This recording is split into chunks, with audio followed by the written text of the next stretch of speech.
Okay, welcome to the La Plata Electric Association's February board meeting. Thank you very much for attending. We're really excited to have you guys here. Go ahead and call the meeting to order and begin with ask you all to stand up where you are and do the Pledge of Allegiance with us.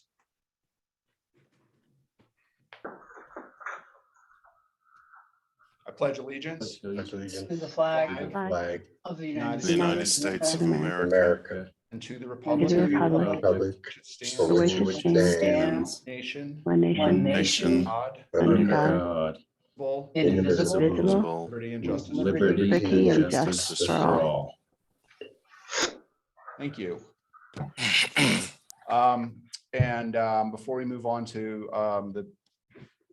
the business at hand, I would like just to take a moment and recognize one of our board members, Sue McWilliams' husband, Slim, passed away this week. And I think a lot of us knew him. He was a terrific guy, really fun, bright star in the community. So I'd like you guys all to take a moment of silence in respect and remembrance for Slim.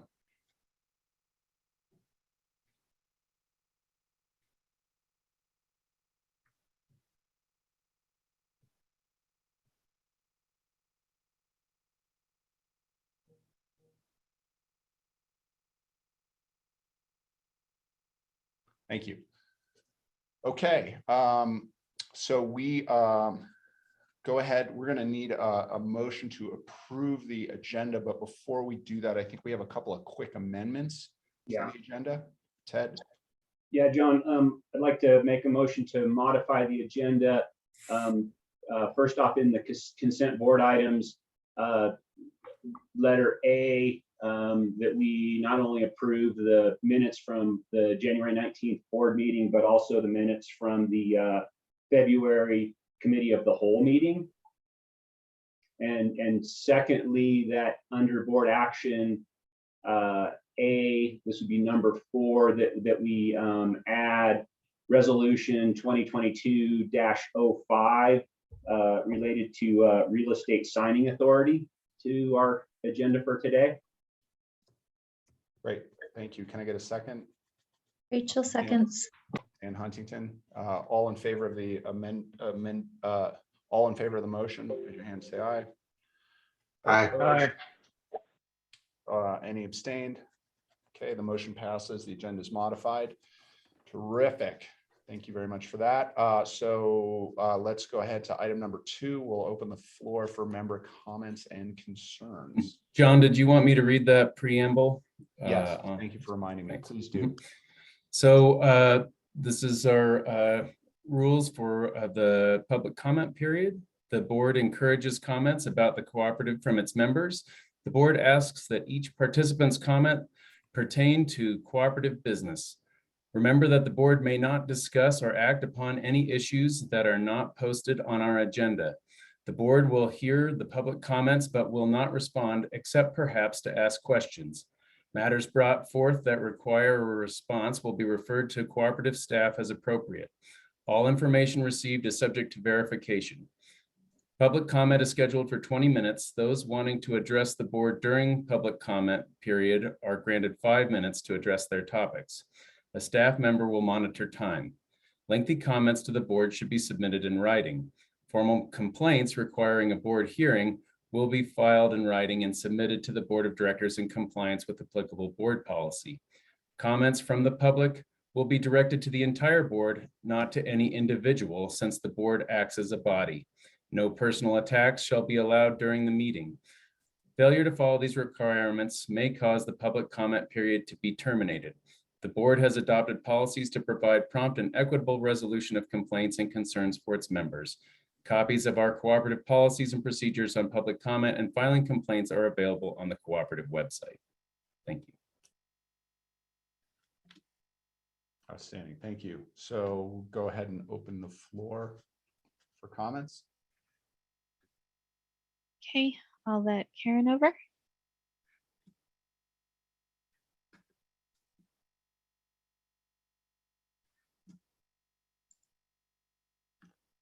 Karen, you're on mute. If you want to go ahead whenever you're ready. Hi there, can you hear me? Yes, we can. My name is Karen Pontius. I live on Animas View Drive in Durango, and I've been following this journey for the 5 years I've lived here. And I'm calling in today to acknowledge the board's hard work to get us to this place of pursuing a buyout with Tri-State and for hopefully voting on the 50% power supply. This is a bright future we're looking forward to, and I really applaud all the boards, the previous board that I was quite involved with, and this one for sticking to the goals. And who knows, we might get out ahead of it. So I really want to applaud you. The last power supply meeting was really good news. Thank you so much for all your work. Thank you for your comment.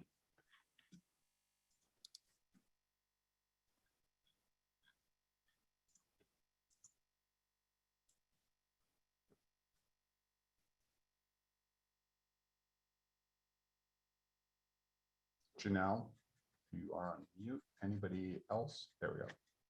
Nope, no one. Okay. Give it another moment.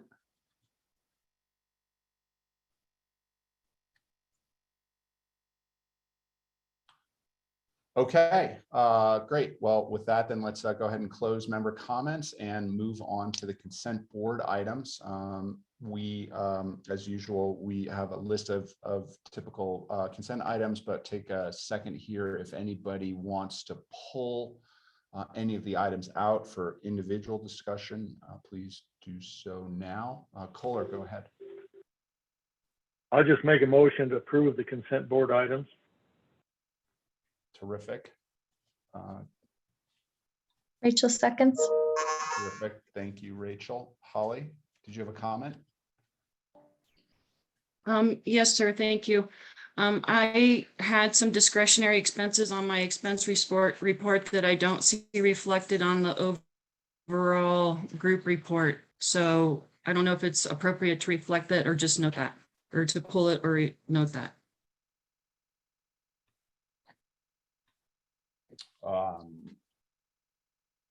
So I guess, are you looking to make an amendment, Holly, to that report as it's pending now?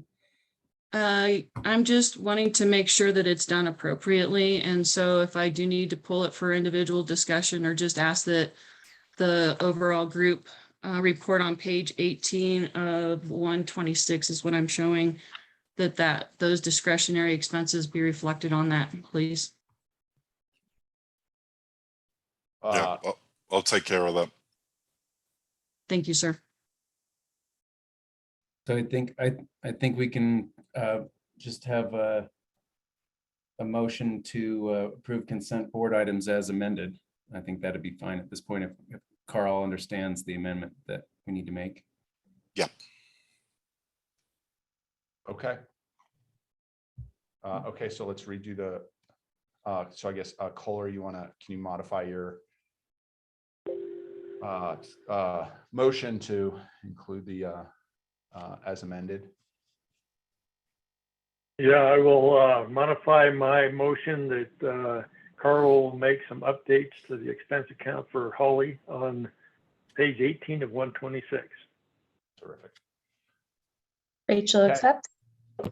Great, thank you. Okay, so then if there's no, is there any discussion? John, it's Janelle. Yes.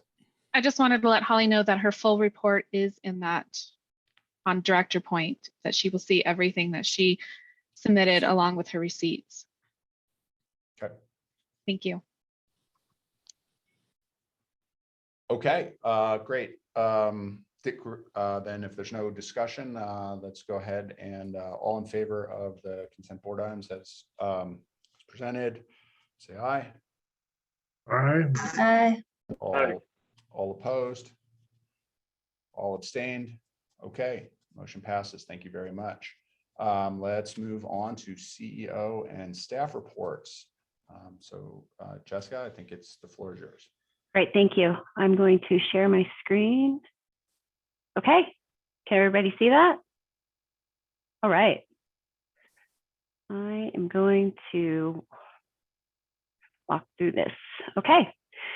So as you can see on this dashboard, we do have a few monitoring performance status checks. One of those is average safety meeting attendance. That's a little lower than our internal goal. And the only reason for that is that we actually had one of our first in-person safety meetings for the crews. So that actually in reality should be higher, is much higher than that. This indicator is just more in regards to how many people are watching the videos.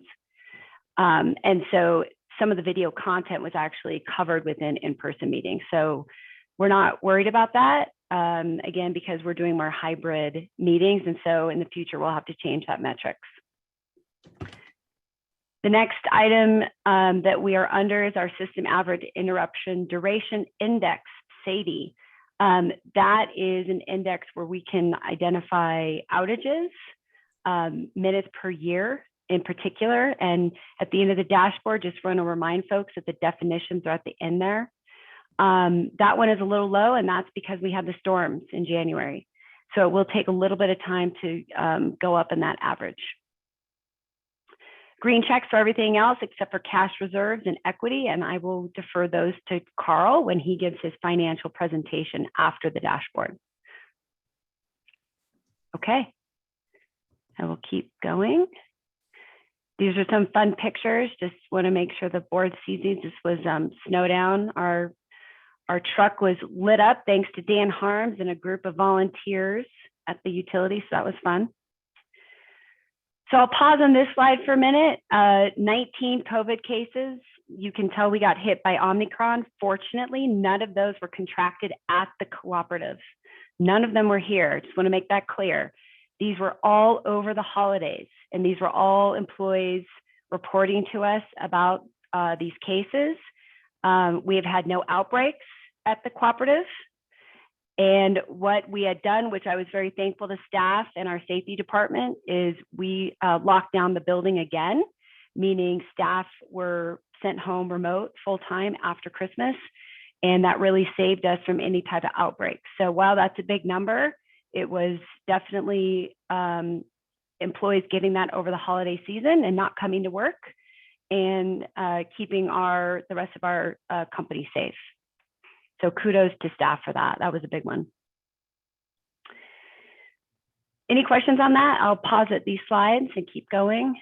And John, maybe you can help me because I can't see everybody's hands. You have a comment from Kohler. Go ahead, Kohler. So with the 19 COVID cases, is everybody doing all right? Yeah, everybody is back to work. We've had no hospitalizations that we know of. So everybody is back to work and healthy in that group.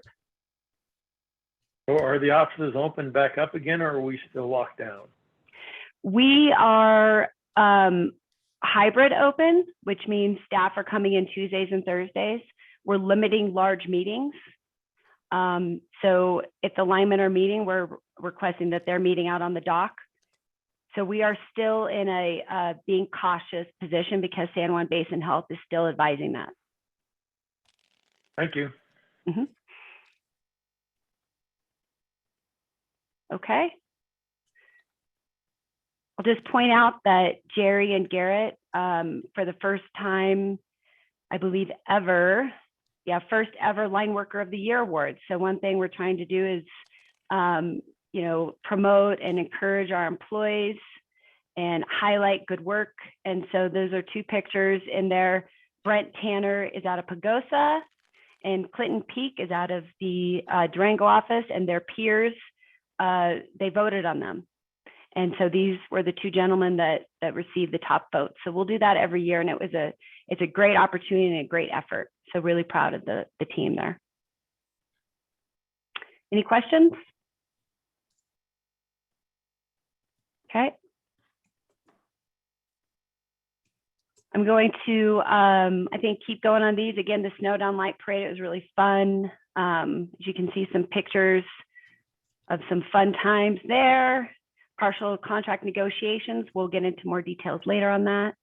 Any questions?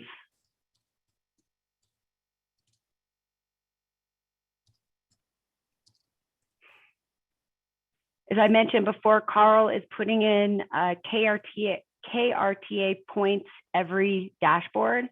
And in the spring, he will provide a bigger overlook of all the KRTAs. But these are ones that we're just filtering in there for education. Any questions? I think, Go ahead. Jessica, this is Tim. I had my hand up. okay. On, I don't know, page 41, maybe. Anyway, it's the website improvements. I probably could have gone there and tried to find this, but I'm just curious, what's LPEA's sponsorship program that's highlighted there? Hillary, can you answer that one? I'll try to scoot down there. Oh, it's not on here. Yeah, I could have the not wrong number because the PDF keeps changing here. So anyway. up at the top in the highlight section, Jessica. Oh, okay. So LPEA has a number of ways that we give funds to support our community. And two ways are primarily through our grants program. So that would be through our Roundup grant and also through our educational grant. But the second way is through our sponsorships. It's always been pretty informal. It's been something where, you know, an event, a school, a sports team will contact us, send us a letter, give us a call and ask if we would give $200 or $100 or $500 to sponsor their program. And it's all, it hasn't been too transparent that that's something that we offer. It's just sort of always happened. And so we are trying to raise the transparency of that and kind of who we give sponsorship funds for. And so there's a new section on our website about that. So it's allowing our brand to be identified with something. Mm-hmm. And then, Exactly. So for example, some of the examples of sponsorships are, you'll see our LPEA logo at the baseball field at or at the fairgrounds. You'll see it at the ice skating rink. You'll see it in the parade of homes. I mean, these are just some of the things that we sponsor to help our community, but also to get our brand out there. and do we pay in that program something, or do we give them funds? So we have a budget line item every year for community sponsorships that comes out of our buckets of funding, and it's a little bit more informal than the grant process, usually for a lot less amounts as well. All right, thank you, Help, for that clarification. Hey, Kirsten, I think I saw a hand up.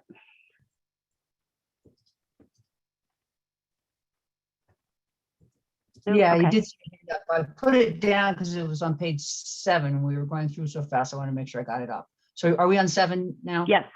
Okay, super. So we've been doing a lot of work with CFC and they've been trying to standardize and make credit lines a lot easier. And it's, I think, part of their work is really vital to what we'll be talking about later today.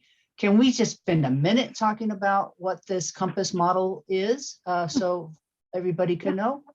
Yeah, great question. Great. Carl, can you talk about that, please? Sure. So you will have seen the 10-year forecast we put together for our internal use. So CFC has a kind of standardized template for their forecasts that they want to see in order to, provide this level of financing.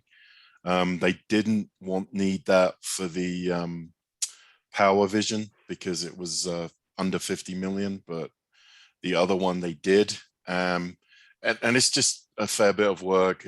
I wouldn't say it's cumbersome, but it's not as easy as when the one you do yourself. So, but having completed that, we have one and we can just put sensitivities through it. So any future funding will be a lot more straightforward. So is it just kind of rearranging our own forecast to match what the categories they needed in? Yeah, that's a really good way of summarizing it, Kirsten. Yes, absolutely. Okay, great. So I was going to also have Dan explain another slide in here that we added because of feedback from the board. And I believe, Dan, Almost there. it's right There it here. is. Rachel, did you have a question on this or something above? I'll wait till after this. Thank Okay. you. Yeah, so what you're used to seeing is on this chart, we've just been charting the sales, capturing electric vehicle sales for beneficial electrification. We've been working over that, really sort of a work in progress over the last year to incorporate some of the other beneficial electrification efforts into this chart as well. The EV sales are, I'll say, very accurate based on DMV stats. We have also added ETS, which is our electric thermal storage. HP stands for heat pumps, and HWH is hot water heaters. These are all controllable items that would be considered beneficial electrification, as well as distributed energy resources. And so these are something we want to keep track of. And the way that ETS heat pumps and hot water heaters are being tracked is strictly through rebates that are submitted by our membership. So likely this is a conservative estimate here. We built a trend line based on 12 months of, extending the 12 months from 2021 to give us a good idea of what 2022 would bring, and and challenged ourselves a little bit by pushing that up there. So you'll see it's actually a little over for January, 10,000 instead of 6,000. That's because the ETS can really be variable. Some months it comes in, then it'll be zero for the next several. This was a good ETS month, so it did push it actually above our goal for this month. So hopefully it provides some good insight. Thanks, Dan. Okay, Rachel, did you have a question? Oh, well, yeah, I guess I just wanted to appreciate that slide. It was awesome to see it in there. So thanks for hearing, and thanks for putting something together. I'm excited to track that. And then I'm still confused. So I know you always go through the big snapshot slides, and then will we also go through the back end slides, or do we just need to kind of come up with questions on those as we move forward? So for example, Yeah, Rachel, so since these are in your board packet, I'm not going to walk through the slides in detail. The point is I'll just highlight a few big things, but you can ask questions on anything. awesome, perfect, that helps me. So on the executive report, was really excited to see the cybersecurity potential, and didn't know if you had any more information on what that would look like and what benefit it might bring to LPEA. Drew, did you want to answer that one? Yeah, sure. We've got quite a few plans for this year to develop a comprehensive cybersecurity strategy, and so that's the start of that. Great, thank you. Okay. I think Holly. Yes, I'm so grateful that I and John Lee and Kirsten all had an opportunity to take the cybersecurity class at NRECA this last week. And I will be working on a write-up and soon on that, but it was fascinating and there are a lot of things to consider, but NRECA is working to educate people as well. Thank you. Thanks, Holly.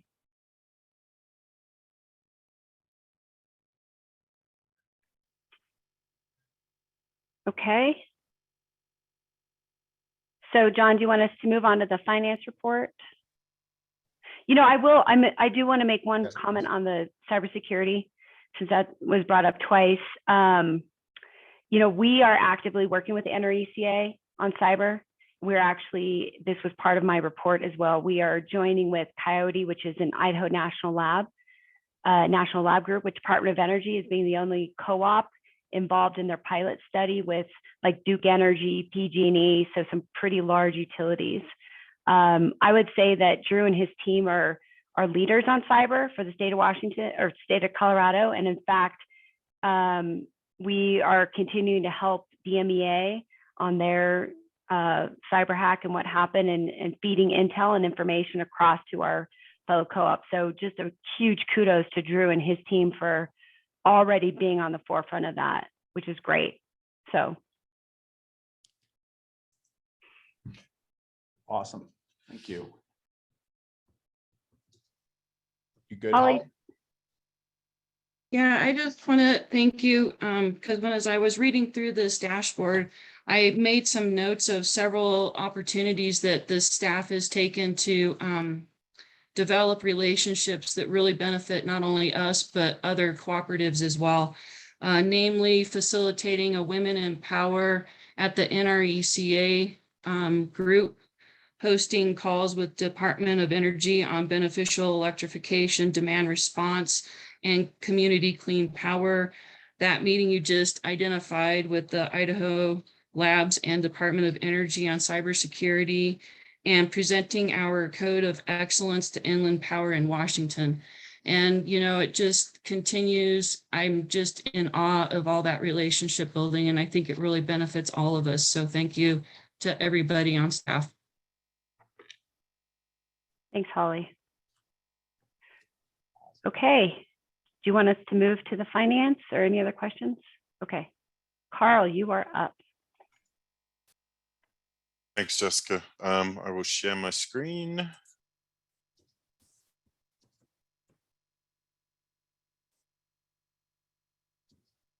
Okay. So January, our first financials of 2022. Where we have a little variety of ticks and crosses and different colored ticks.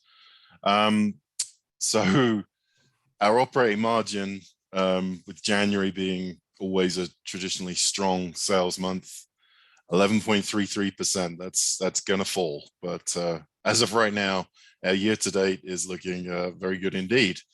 Long-term debt and debt service and so forth, all no problems there.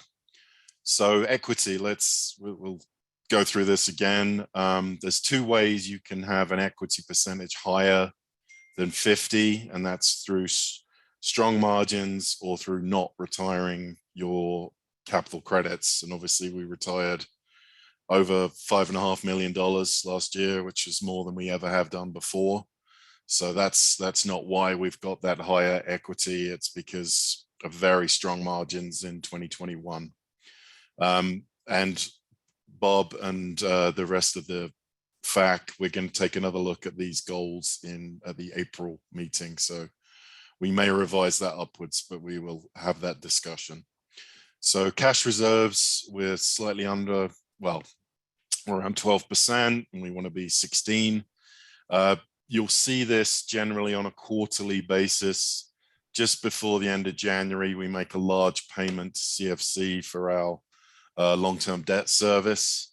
That's what dips us down. And also there's the capital credit item that we previously talked about. So that's why it dips below, and you'll probably see this again in April and in, let me make sure I'm getting my months right, July, et cetera, et cetera. So, and I can tell you that we are over 16% as of today. So it's a short-term dip, not a pattern. Let's look at some highlights from January. We did have our operating costs came in below forecast, around $300,000. The few different items there, we had next to nothing in terms of our legal and professional fees. We have budgeted them to be pretty steady through the year. That's just the best information we have. I anticipate that number will be, there will be some months when it's higher, there'll be some when it's significantly lower, as we saw in January. Labor was pretty much where it should be in terms of the amount that was expensed. We actually had, as you know, payroll, some of it's expensed, some of it's capitalized, depending on what the work is for. And our actual total payroll was about $95,000 under forecast. But that was mainly in the capitalized space. Labor costs that were expensed were within about $5,000 of where they should be. We've got some positions that we haven't filled yet, although some of them were not budgeted to be filled yet. So we would anticipate that labor should be a lot tighter to forecast in 2022. And, you know, because we were significantly under forecast with a lot of items last year, especially at the beginning of the year, with things being somewhat more normal, I would anticipate that won't be the case this year. We had very slightly below forecast on kilowatt hour sales. Interestingly, it's a different message than we were normally getting, but our industrial sales actually performed over forecast in January. So although we were very close to our kilowatt hours, our gross margin, so that's revenue less cost of power, was somewhat under forecast. The margins from industrial sales are not as high as they are from small commercial and residential, which were slightly under forecast. So I know we got used to the message in 21, residential strong, industrial not. We had a bit of a flip there in January. But overall, operating margins were $148,000 over forecast to start the year. So it's a pretty good number. We anticipate January is generally a strong month. February, and will decline going into spring. And then we'll have obviously some, as things warm up, some AC load will start to ramp up in the summer. So receivables, once again, we have virtually nothing delinquent. So I would point out again, in your consent items, you see those write-offs where we will offset people's patronage against old balances. That does not form part of this calculation. We have written them off and sent them with either offset against patronage or send them to collections. So that doesn't form part of that calculation, just to reiterate. Okay. And any questions? I can see Rachel and Tim. Rachel, do you want to go first? Sure, thank you. Yeah, you also noted that kind of flip between residential and industrial sales. And I know we're launching into a new calendar year, fiscal year. And so I guess I'm curious if you have any sense of the rationale behind that, if it's because we had a warmer January than anticipated, or perhaps something to maybe we over projected what we thought residential draw could be for 2022. I can take that, Carl. Thanks, Tim. So definitely, yes, as you mentioned, we're going into a new period, 2022. So it's under a new forecast. In 2021, we were told some industrial loads, were going to be around that weren't. Now in 2022, we know they're gone. So we're dialing in on that a little more. And they just had ramped up a couple of things there that actually put the industrial sales maybe 5% higher. But yeah, it's like you mentioned, the residential and commercial sales were about 5% lower. It's a variety of things. I'd say that the heating degree days, the measure of how cold it was in January was actually pretty normal and average. And so that really wasn't too much of a factor, but sales were 4% lower than anticipated. We can look at that a little more closely, but it's just slightly lower sales, and I'll be curious to see what February brings before we say it's a trend. Awesome, thank you. Tim? Yeah, you answered most of my question, because Rachel asked it, which I appreciate.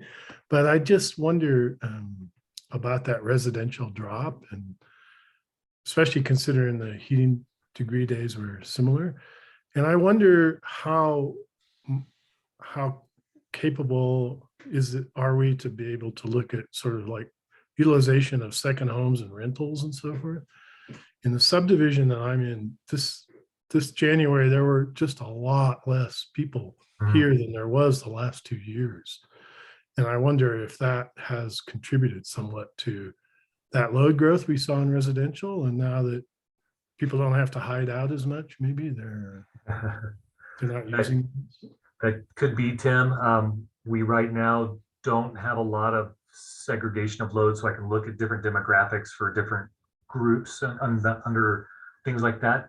That's one of the things that COMU platform is helping us with currently that we're developing, is the ability to segment some of that information and really dive a little deeper on that, especially on the circuit level and the substation level to try to get some of those diagnostics. So looking forward to that kind of information to fill in some of those puzzle pieces that we have here currently. All right.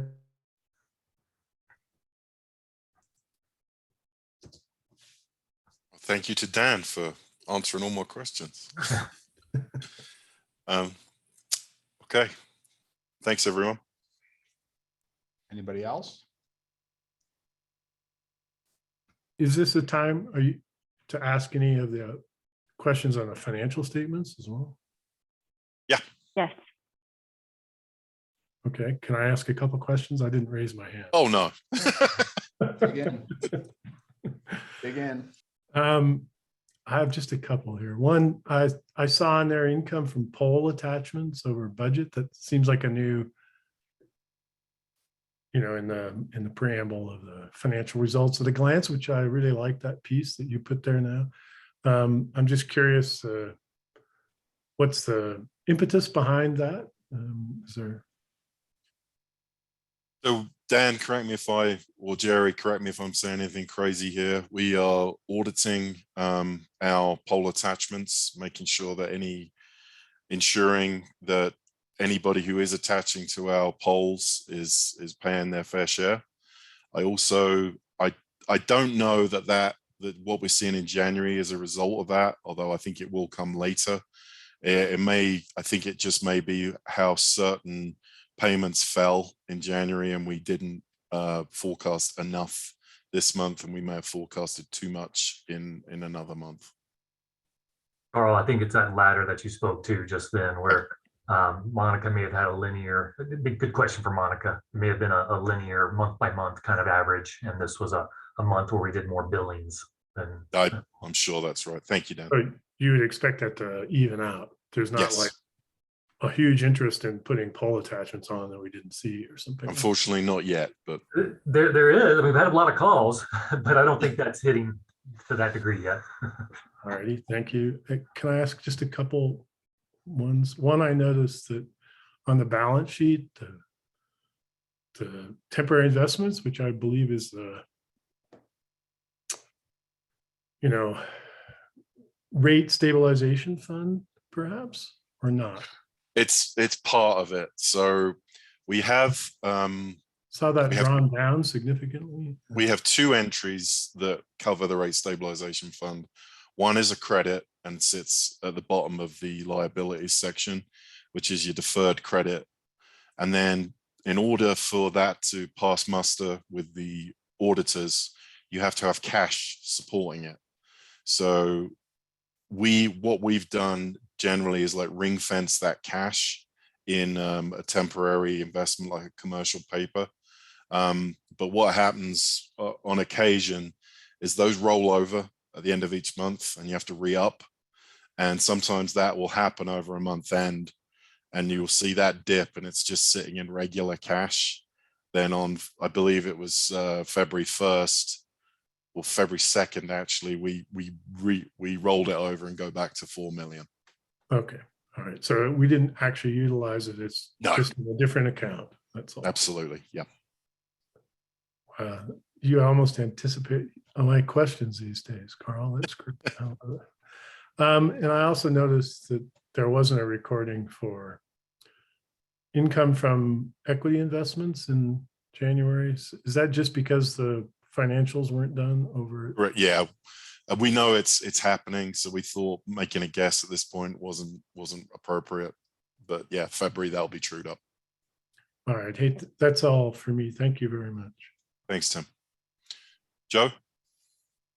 Yeah, just curious, what kind of attachments do we have on polls? What are the scope of those? You want to say that, Dan? Or Jerry, you want to see you unmuted? I'll let you speak. Just communications, telephone, fiber optics, anything that, and we, like Dan said, we've got a bunch of companies banging down our doors right now, wanting to attach. But we got to get this audit done first to clean up our records and just make sure that everything is legitimate.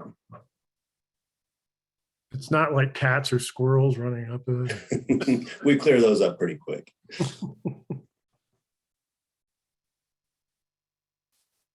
Kirsten.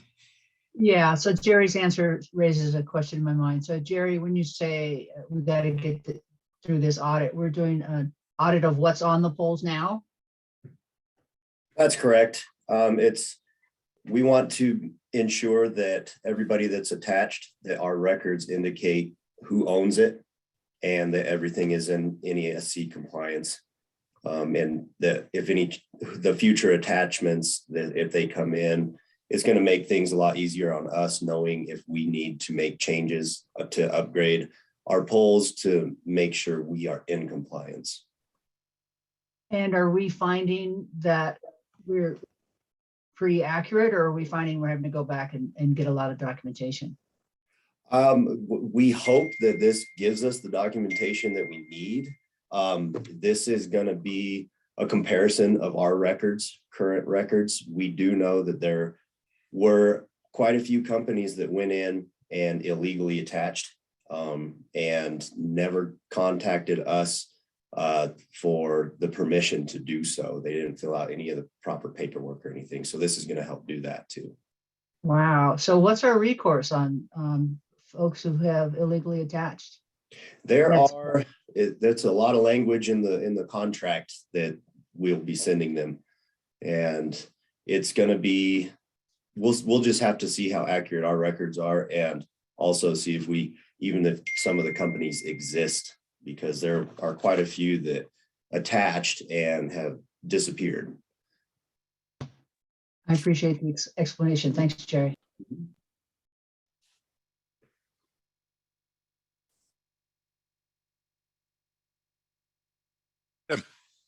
So yeah, following on a little bit with Kirsten's good questions there. I mean, I'm aware from fast track discussions of various other telecom companies that have attached to poles without permission and so forth. And I just wonder, I mean, two things spring to mind. One is, for those who have done so, what's our recourse to obtain that revenue that that they never paid and that they then had a lower cost of doing business, right? How is there any recourse there, or do we just start from where we learn and go forward? So that's one question, and the other is, for those that are defunct or whatever, how do we get rid of that stuff? Because there's a certain capacity to the pole or whatever that it's attached to. We would like to have that be capacity for what we're getting paid for, right? So, sort of a can of worms, I guess. It really is. Yeah. Dan and Graham and myself, we've had plenty of talks and discussions, and we are trying to come up with a game plan because of that. We know that the fiber world is going to unleash on us, and that we need to have all of this in place. But I would say that the audit is the first step. And we're hoping to have it completed by the end of the fall. And then that's going to give us a better direction. And in the meantime, during that time, Dan and Graham and myself and a few others are going to be working on a plan for the recourse. Yeah, I'd like to be, kept abreast as a board member of where that's going. I mean, I can see some potential member discussion, discontent potentially, if someone who's using it doesn't want to pay and they don't get to use it. That could be a disruption of service to somebody somewhere along the way or something like that. So I'm curious to hear how it goes. So I appreciate you looking into it.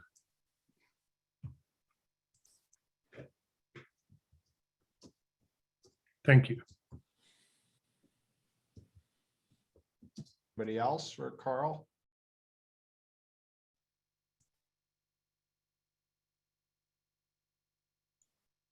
Okay, awesome. Thanks, Carl. Thank you. Rock solid as always. Okay. Time we are doing great. Okay, let's get to the board action agenda section. We can do this now, or do you guys want to take a break before this, or are we good to just keep plow forward? Plow forward it is. Okay.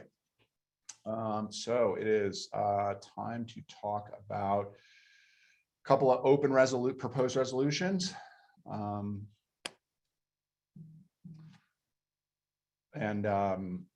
Who is going to lead this?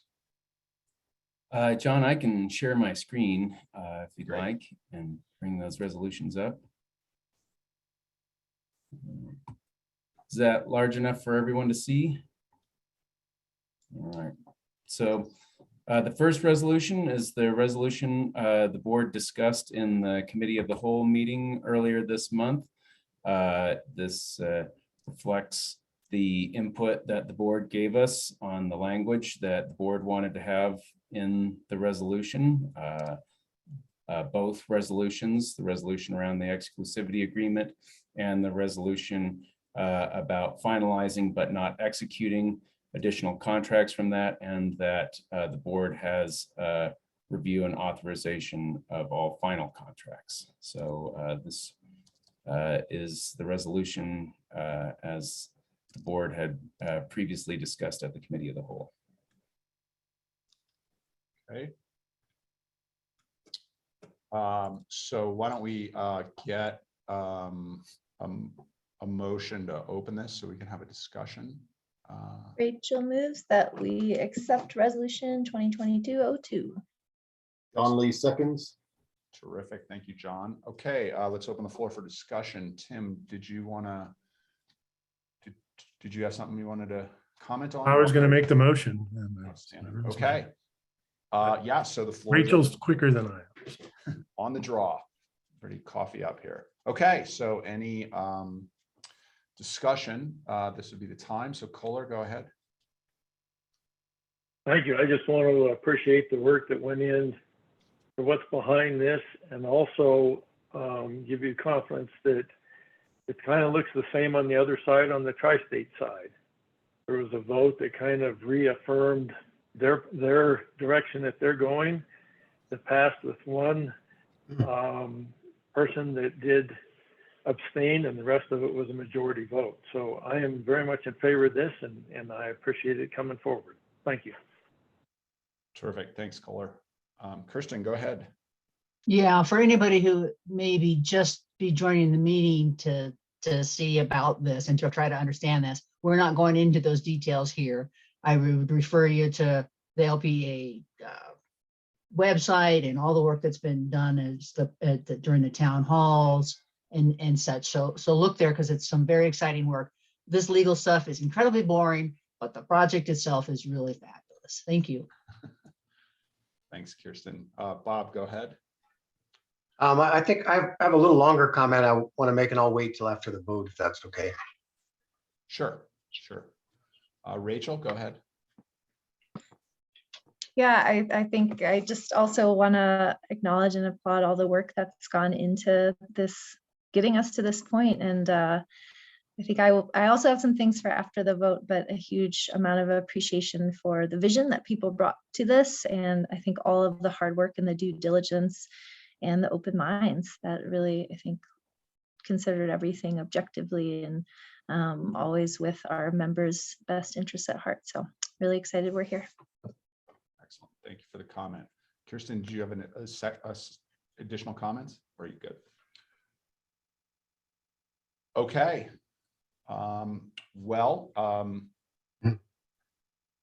Absent any additional discussion, as call. Okay, all in favor, hold your hand up, say aye. Aye. All opposed? All abstained? Motion carries. Congratulations. Bob, go ahead. Yeah, if I could take a minute, I want to say that this is a monumental thing, and I appreciate incredibly all the work that's gone on, especially the last couple of years since Jessica's been here, getting us to this point. I don't want to call it the finish line, but it's as close as you get without actually hooking up the new power. So it's fabulous. And I think I'd also just would be a little remiss, I think, if I didn't say there were some real groundbreaker board members that got us to this point. And you can go back, and there's a guy named Jeff Berman, who I think was elected in 2005, who was unaffectionately called the Greenie on the board. He was one of 12, and he held his own, man, and he started the discussion and the argument. And I came on the board in 2014, and so that was at a time when we had board members that have been on the board for 25 years, 15 years, 18 years, and so forth. But I just want to get a little shout out to old Jeff Berman when he was the only man standing on the board arguing for this kind of thing. Then as you go forward, Britt Bassett, Gwen Unger, Jack Turner were huge trailblazers in pushing this thinking forward. And in the meeting the other day, and I apologize for missing part of the public meeting the other night, but Dan had a slide up and I understand why, but kind of saying like this kind of all started in 2019. And really, you can write the history if you want, but go back to 2017 when we created a long-term strategy committee that established the carbon goal and the cost goals, because we were trying to signal like there weren't a bunch of crazy environmentalists out there that weren't interested in cost. It had to be low cost, it had to be competitive, and it had to be carbon effective. Then in the fall of 2018, there was a power supply committee. And while we had a board that was sometimes crossing over the line, doing a lot of work that some people would say was a little overly activist, or maybe doing work that staff should do, that kind of thing. The fact is that work wasn't getting done, and a power supply committee did the analytics that created the base case and the economics for how this could really work. Dan was huge in that, so I don't want to slight him in the least, but a huge legwork done by Britt Bassett, Tim Wheeler, Jack Turner, Gwen Unger, getting the base case out there and connecting us with that consulting group that continues to serve us today, and really making the fact case for how this kind of thing could happen. So the only role I got to play along the way, those were the smart people. I was just in charge of pacing and sequencing, sometimes just trying to push back and slow us down. There were some pretty ugly meetings back in June of 2019 when I was trying to hold back the storm a little bit and get Jessica on board. And that happened. There was a very interesting meeting in August of 2019, just after Jessica got here, where Gwen, Tim, Britt, and I met in one of those highly secretive executive sessions or executive committee meetings, and came up with the idea of the three-prong strategy. And it was a little controversial at first, but that lives today, and that's been a huge guiding force for us. And that wasn't exactly popular even in August of 2019. Tim, I think, remembers those kind of offline discussions that led to that. So all of those people, and Kohler as well, I haven't mentioned his name, who served on the power supply committee, and we asked him to be there and be a voice of reason, and really offered a important perspective on everything that group was considering, and making sure that things were grounded in facts. It wasn't just pie in the sky stuff that people were throwing around, and that things you could make real business decisions based on that. So I've gone on a while, but those are some names that should be mentioned, and hard work that was done, to say nothing of the incredibly hard work, or not to diminish at all the incredibly hard work since Jessica's been here. We wouldn't have got here. And let me just say too, that for any of the other world out there that follows this lead and makes this change, if you were writing the story of it, you'd say, as much as we laid the groundwork with that set of analytics and those principles and those goals, it wouldn't have happened if we hadn't changed leadership, and that wasn't exactly easy. And it wouldn't have happened if Tri-State hadn't changed leadership, and that wasn't exactly easy. So you got to have the right ideas and the right leaders in place. And when you do, then you can really shake the earth and make changes. So my little soliloquy, I'll end there and thank you all for listening and thank everyone who put their brain and work behind this. Thank you. Excellent. Thank you. Thank you for that substantive comment. I think you're 100% right. And taking a moment to see all the people who came before this particular group is time well spent. And I'm glad you did that. And as the old saying goes, the first guy over the wall always gets the bloodiest. And some of those early guys really took their lumps for all of us. So I'm glad we're here today, and I appreciate your comments, Bob. Thank you. Joe, you're up. Yeah, just wanted to add a couple more names to that. Heather Erb, who was one of the early female board members, and she was behind this, and Michael Rendon also. And what I really liked, I was really discouraged about a year and a half into my term, because this is coming up on the end of my first term. It just didn't look like we were going anywhere with Tri-State, and I really appreciate the staff and the board's work to go towards a win-win. That's what I really think we've got here, and it just looks great going forward. So thanks to everybody on the current board and past boards for all the work that was done on this. Nice. Nice. Thanks, Joe. Rachel, go ahead. Yeah, I think it's just lovely to hear all this acknowledgement for history. And I think one of the things that to me is most striking about this decision, in addition to what it means for, the pocketbook and our emissions factor and local development opportunities and all kinds of things, I also have just been in awe of this shift. I guess in this moment of extreme divisiveness in our country, it's pretty exciting to me to see a group of folks with diverse thoughts and ideologies and backgrounds and beliefs, and just watching the tenor of this conversation and how we just had a unanimous vote in support of this. And I just really appreciate everyone kind of coming together and again, thinking critically and keeping the members' best interests in mind. And so just really grateful for that. And that's as much of a win for me as this vote in some ways. So thanks all. Excellent. Thank you. Tim, go ahead, please. Yeah, I guess this is where we get to recount a little bit. And I really appreciate what Bob recounted as well and said, and Joe's acknowledgement as well of some people who are really important along the way. I will just say that from my perspective, this started over 25 years ago with a conversation when I think his name was Paul Valancourt. I think he was maybe Dan remembers him. And I popped into his office one day, he welcomed me in, and we started a discussion of essentially the 3 points that we're making. Why aren't we doing more generation locally with renewable power that can lead to a lower cost and a better climate?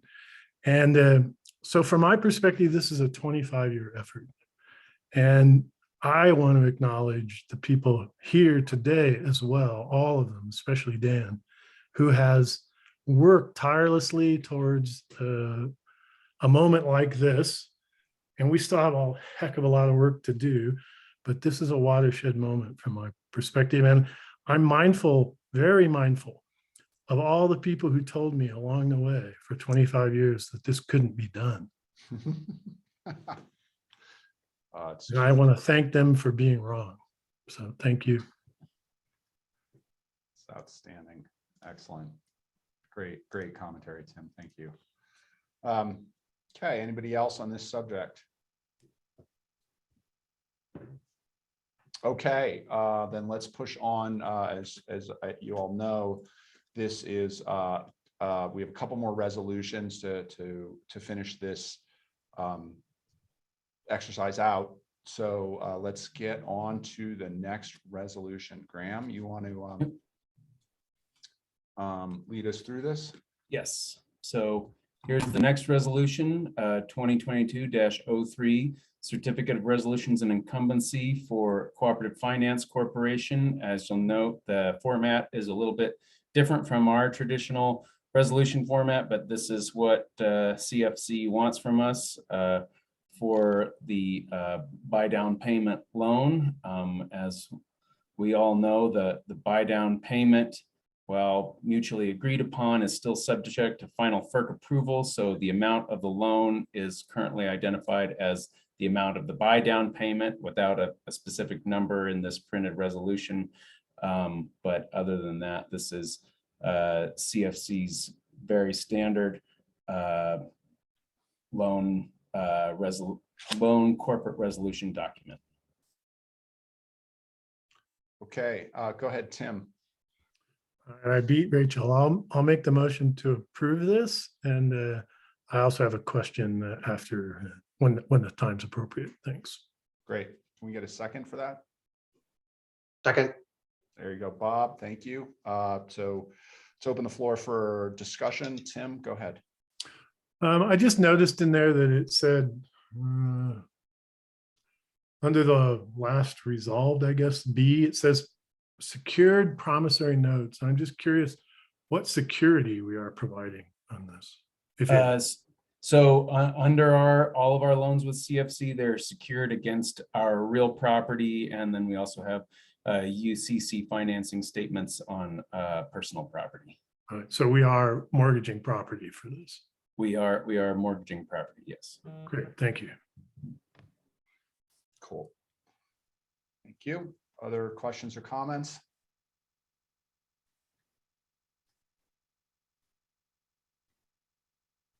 Okay, all in favor?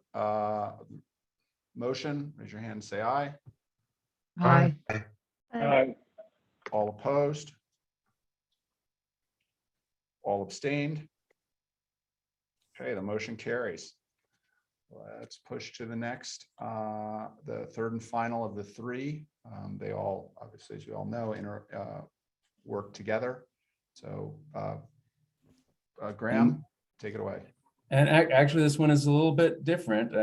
This is our Power Vision loan, which is also, you can see, tracks the same amount or the same format as the other CFC loan, but this is for our long-term capital projects financing. So actually isn't related to the buy down payment or the partial contract option. What this is about is that CFC has a new product that operates more like a line of credit, so that we only withdraw what we need. So we're not sort of taking out, say, a $25 million capital loan if we're only using $12 million that year or something like that. And so it keeps our payback more tracked to what we're using, as opposed to giving us all of the cash up front. Is that sort of a good summary, Carl?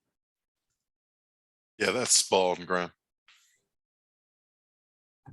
So Carl brought the idea of switching our capital project financing to this Power Vision loan project back in the fall.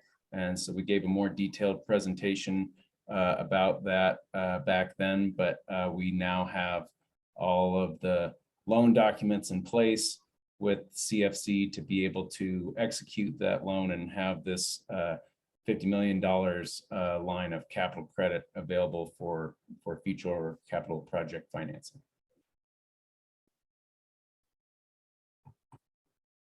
Okay. I move that we approve resolution 2022-04. Excellent. Can we get a second? Rachel seconds. There you go, Rachel. Thank you. All right, let's open the floor for discussion. Kohler, please go ahead.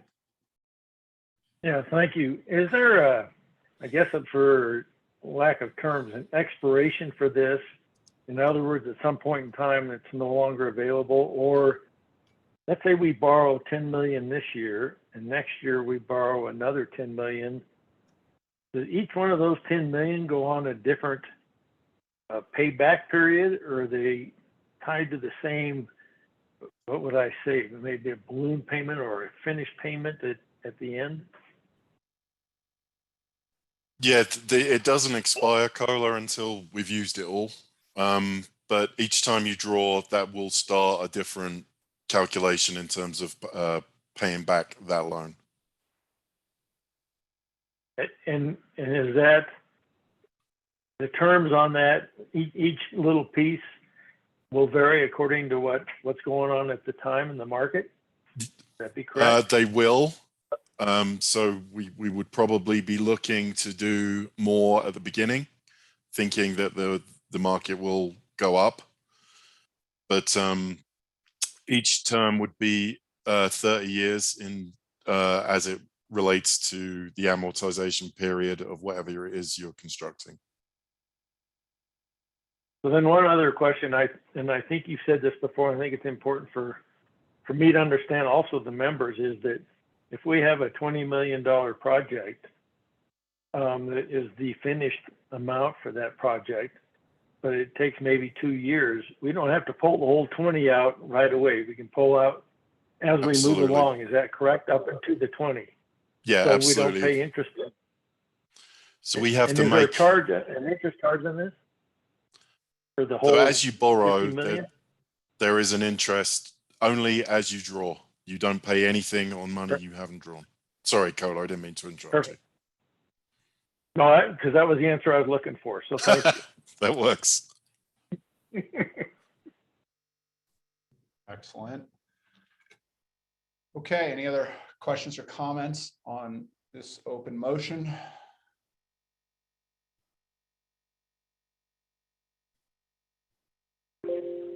Okay, all in favor of the motion, raise your hand and say aye. Aye. Aye. All opposed? All abstained? Excellent, motion passes. All right, let's, it's okay. Thank you, everybody, both current, past, present, future. Thank you, most importantly, to the staff.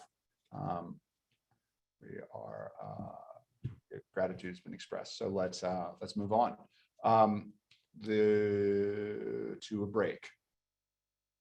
So Or we have that one last amended resolution. Oh, thank you. Thank you, Graham. Go ahead.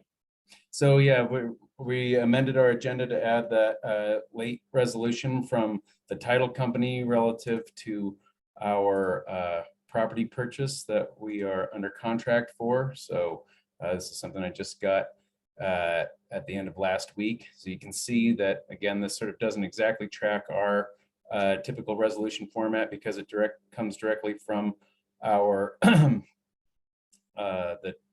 title insurance company that is issuing the title insurance on the property we went under contract with last month. Right now, we're set for Carl and I to attend closing on Tuesday, the 22nd. And so this authorizes Carl to sign everything, and I'll just go along and make sure everything's in order before he signs it.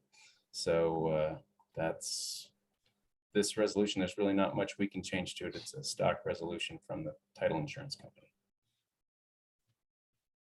Great. Can we get a motion so we can have a conversation? Kohler for the motion. Second? Yeah. Kirsten, thank you. Okay, for discussion.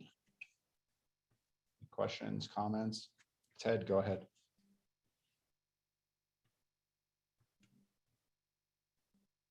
You're on mute, Ted. Thanks, Sean. So this is just another compliment to staff since we've been piling them on at the beginning of this meeting, but just following along on my agenda on Director Point, and both of the agenda updates are already reflected on my iPad. So amazing work, IT department. Thank you. Anybody else? Okay, all in favor, hold your hand up, say aye. Aye. Aye. All opposed? All abstained? Okay, the motion carries. Now can I have a break? Yes, okay, great. It is 10:15. We will see you guys back at 10:25. Thank you.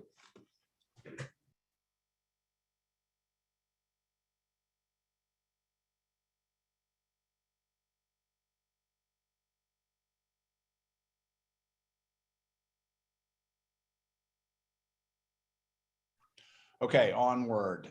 We are past the break. Going to turn our attention to Roman numeral number 5B, the policy committee update. Again, that's going to be Ted. Go ahead. Yeah, thank you, John. I'm glad we got through all that boring stuff with power supply and whatnot, and we get into the really glamorous stuff now. So I'm sure everyone's excited to jump into the glamour of policy revision. So I'm at, I think, page 83 of the board packet.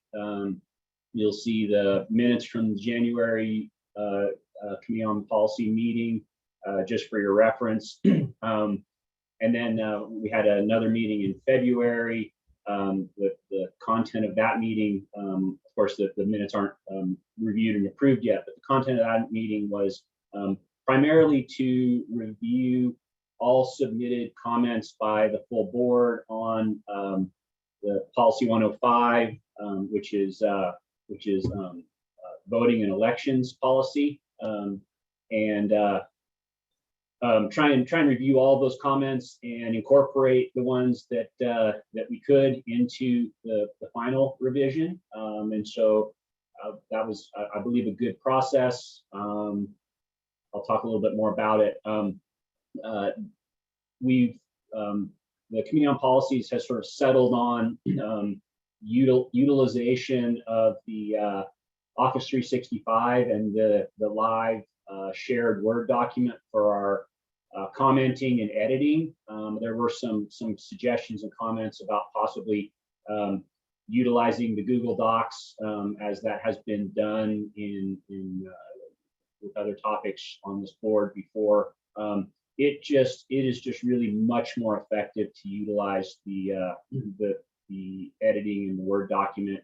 Really helps Graham with putting it all together in the end. And I believe the people who have tried it a little bit and worked on it once or twice have worked through most of the technical challenges on it. The committee would be happy to work with anybody, or even get IT involved in working with anybody that needs some additional guidance or assistance on how to use that. But that is what we would be trying to utilize going forward. A couple other comments on the review process. The people who did comment, it was fantastic. A lot of thought went into it.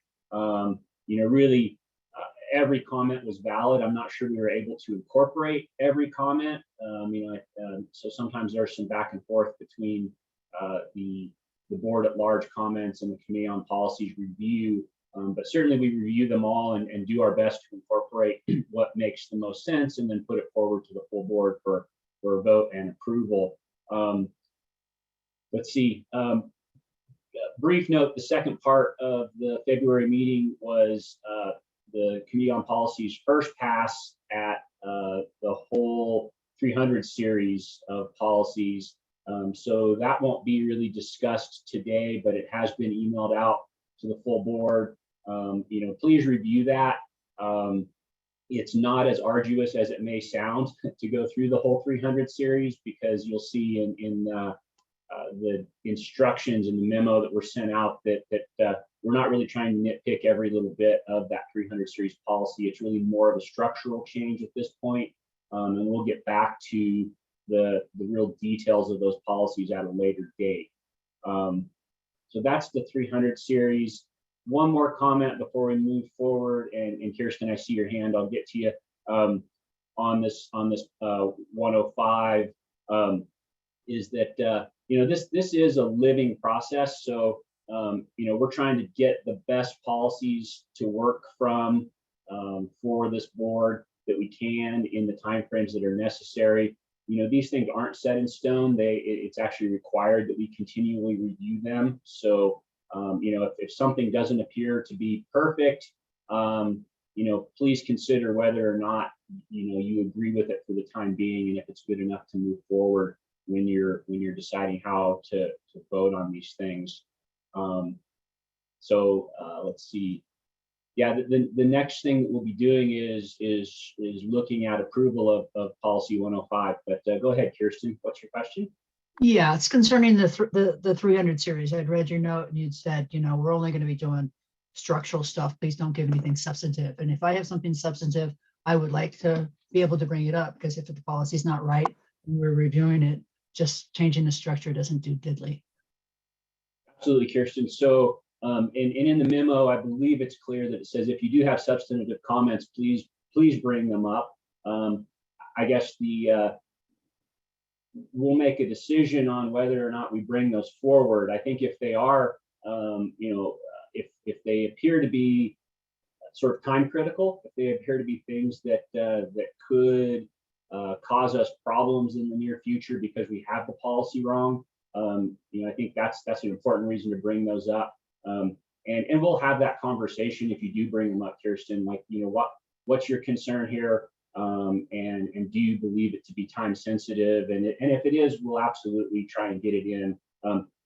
I guess one more important thing on the policy 300 is that the memo that went out said that we were gunning for a vote on this in our March meeting, and I think we're going to push that back to April. So the comment period will be extended somewhat, and we won't be trying to get through this in March. So we'll give ourselves a little more time. Great. Your hand's still up, so go ahead and wait for Kirsten. That's it. I appreciate that explanation, and I appreciate that you will be at least reviewing it. And I just for my own clarification, if the policy committee doesn't forward a change, any board member can still recommend a change when we go for the policies to be changed, to be approved, right? Yes, but I would love to let Graham speak a little more clearly on that sort of, policy committee bringing something forward versus an individual board member bringing something forward, and kind of the appropriate timing for that. So yeah, I would say that under typical parliamentary rules, when we have a standing committee like this, that would be questions would be referred to committee. So I'd say that if we had a presentation from the committee that came forward and a director had some additional concern came up during the motion, even when a motion is pending, you can make a subsidiary motion to refer the issue back to committee. So there's, without being sort of too deep in the parliamentary maze of how you could get there, I mean, I would say that it isn't exactly that when you have a standing committee that a non-committee director could just make an ad hoc suggestion at the meeting, but there are ways to sort of send it back to committee and have your questions analyzed more deeply. And then at the end of the day, there's always sort of the opportunity for up-down voting and for voting against the things that you disagree with. Does that make sense? So, and this is all theoretical at this point. I haven't read the 300 things and said, oh my gosh, I'm really going to make it stink on something. I just want to understand the process. And so the policy committee comes up, they say, these are our recommendations. Typically, if there's been dissent on a committee, or if there's been some mob, they might mention that, we had two dissenters, or we had a lot of discussion about this, and we decided to go forward. Although it's in the rights of a board member at that general session, then to bring that up again and say, this is what I asked for, this is why it didn't happen, I would still like to ask that for amendment. Certainly the process is do as much as you can in the policy committee, but we're not trying to silence any board member when it comes to the board. No, and I would say that we've really, as Ted, as chair, has sort of managed these meetings, we've really he's gone out of his way to make sure that, because of the written nature of these policy changes and the way we're managing these in shared documents, we get a lot of comments that are outside of the meeting, and Ted goes through we go through the comments item by item in the public meeting to make sure there's a public forum for these to be heard by our members as well, so that we're going through all of these red line suggestions from the non-committee members, and we're sort of analyzing where we get to. And then I suppose if this would be how I would handle what you're sort of suggesting as a parliamentary procedure, right? Would be that the committee has recommended the approval of certain policy amendments, and that motion comes out and is seconded, and then discussion ensues, in which case the directors that have opposition could air their discussion, or air their dissension, and sort of based on how that discussion goes, it's possible to make either a subsidiary motion to refer it back to the committee for it to be addressed, to make a motion at that point to amend it, or to have a vote to reject it as presented. Thanks. Thanks, Graham. Rachel, go ahead. Yeah, I think it's helpful to hear that clarification of the process a bit more. So thanks, Kristen, for bringing that forward and making sure we're all tracking along. Because I think it cues to me, I can't, just to kind of where I can speak up if need be. One of the requests I just have for policy committee, I think it was the first one of these you brought forward after you all had workshopped it. You had kind of a narrative of what you had changed with the rationale behind it. And I know as you've been responding to people's red line comments, you're already drafting up kind of your rationale. So if it would be possible just to include that summary of any material changes that were made, I think that would be helpful, especially, just trying to track all the things in the red line is a bit tricky.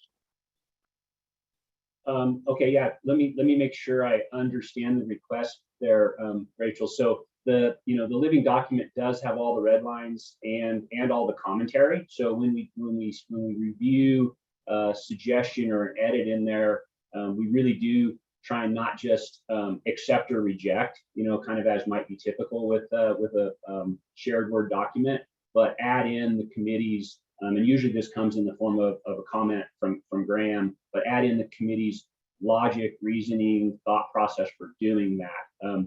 So that's all there. And I'm just asking for clarification from you. Are you suggesting that we put together like another version, like a summary of all of that?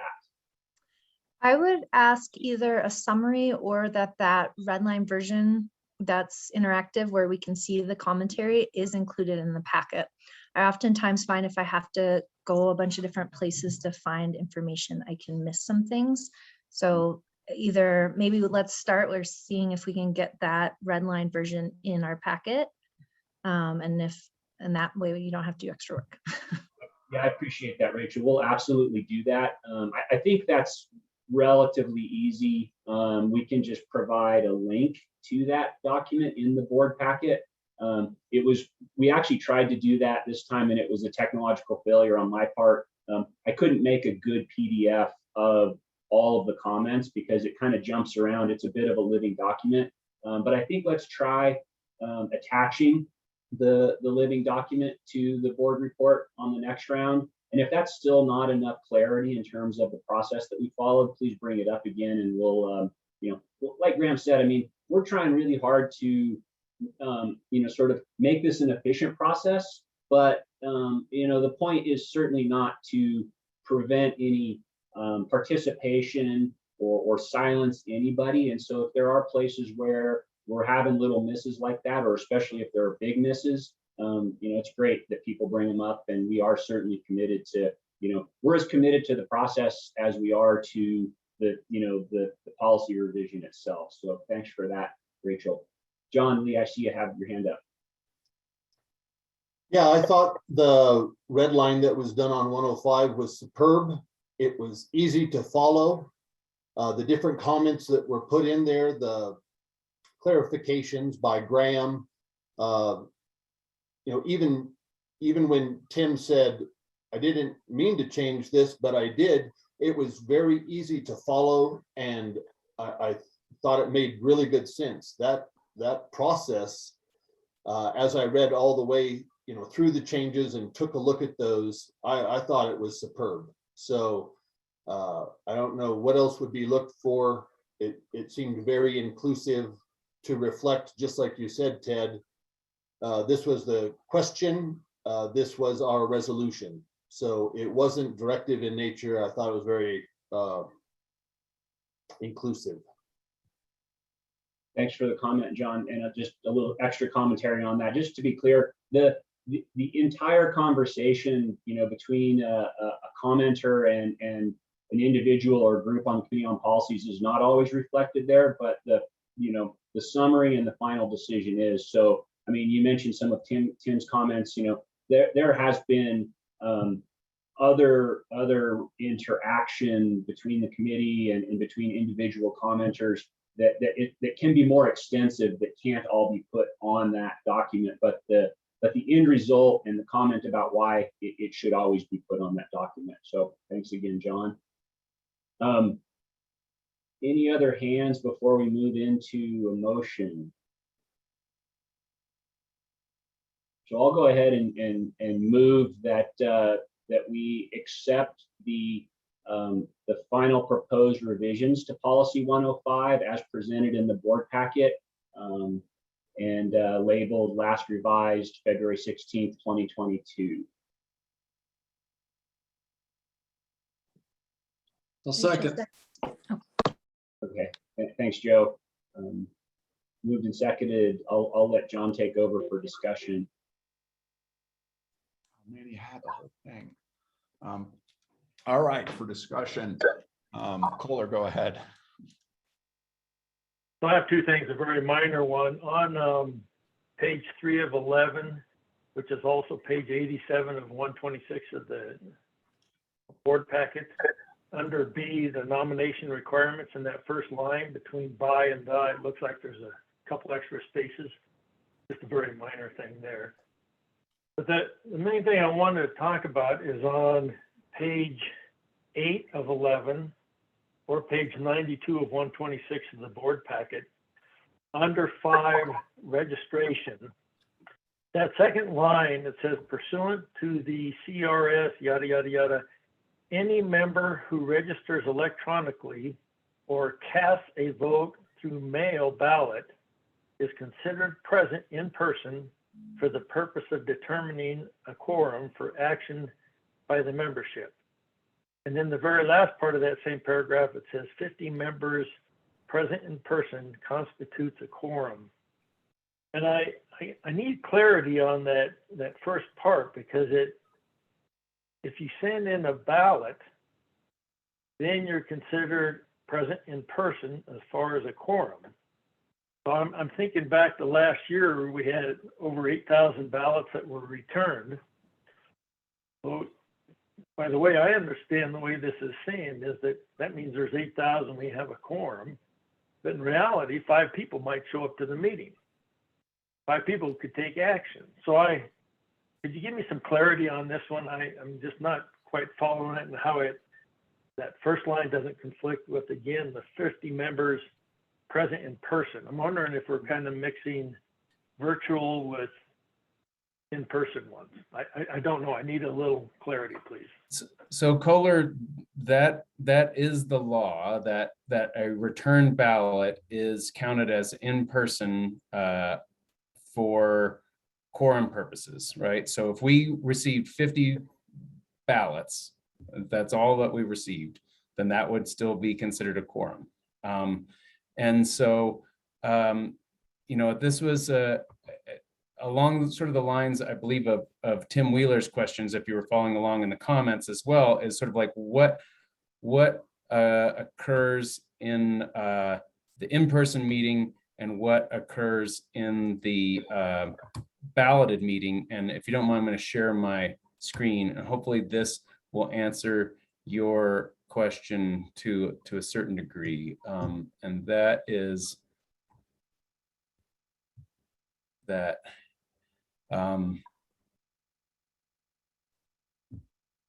so each member of the, this is up in our sort of earlier section 2, says each member of the cooperative shall be entitled to 1 vote upon each matter submitted to a vote at any meeting of the members. And we've included this line, such as administrative votes to approve minutes, etc., at all meetings of the members at which a quorum is present. So that would be 50 returned ballots. All questions validly presented at the meeting shall be decided by a vote of a majority of the members voting in person. except as otherwise provided by law, the articles of incorporation or bylaws. So, and Tim Wheeler had a very good question about this, about what are questions validly presented. And under Colorado nonprofit corporation law, any issue that's going to be required to be voted on by the members has to be included in the notice of that meeting. So I think, the concern was maybe that if there are 50 people in person at the meeting, that somebody could make a floor motion for some dramatic corporate governance change or something like that. And if there were merely 50 people there, that they would be able to make a decision that was binding to all 40,000 members. And that's not the case under Colorado nonprofit law. Under Colorado nonprofit law, that has to be contained in the notice of the meeting. And when we do ballot voting, anything substantive needs to be contained in that ballot. And so if anybody made a floor motion at that meeting, I would refer them back to our special meeting provisions and how to get something like that properly noticed. So the committee at this time added this parenthetical, such as administrative votes to approve the minutes, et cetera, right? Because as we've sort of had virtual meetings temporarily, we've sort of been in a funny situation of, well, how do we vote to approve the last annual meeting minutes and things of that nature?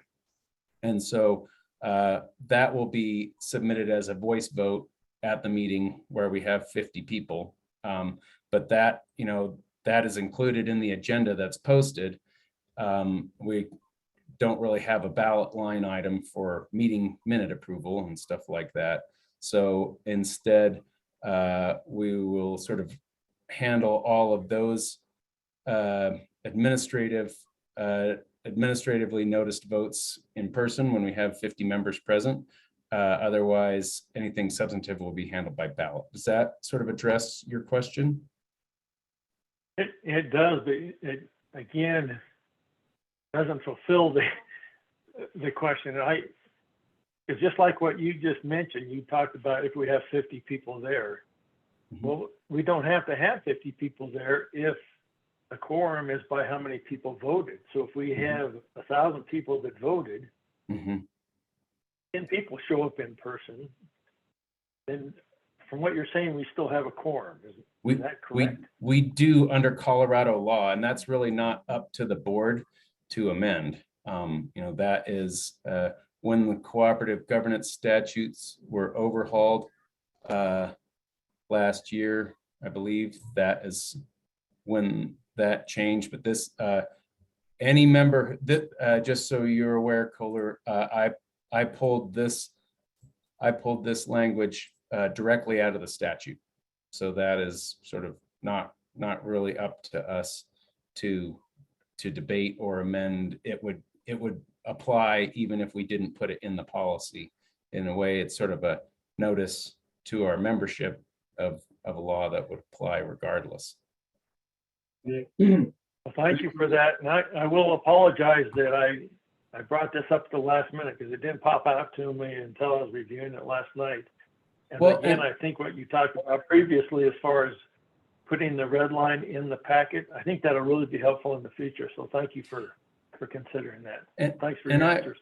And I appreciate that, Kohler, and I appreciate that this particular issue has been sort of sticky. Had a lot of in-depth conversation with Tim about this. He's had a lot of really insightful comments on it, and along sort of the lines of what Ted is saying about our kind of larger policy revision schedule in general. We're keeping these notes, and I mean, we will hopefully we will no matter what circle back to 105 sooner rather than later anyway. So we're keeping these notes of sort of questions that we still have and improvements that we might make to make this more clear again. So just because if we get this approved today doesn't mean, when we kind of coalesce around another issue that needs to be addressed, that we can't address it when we get there. So the committee is maintaining all of these comments going forward too for future revisions.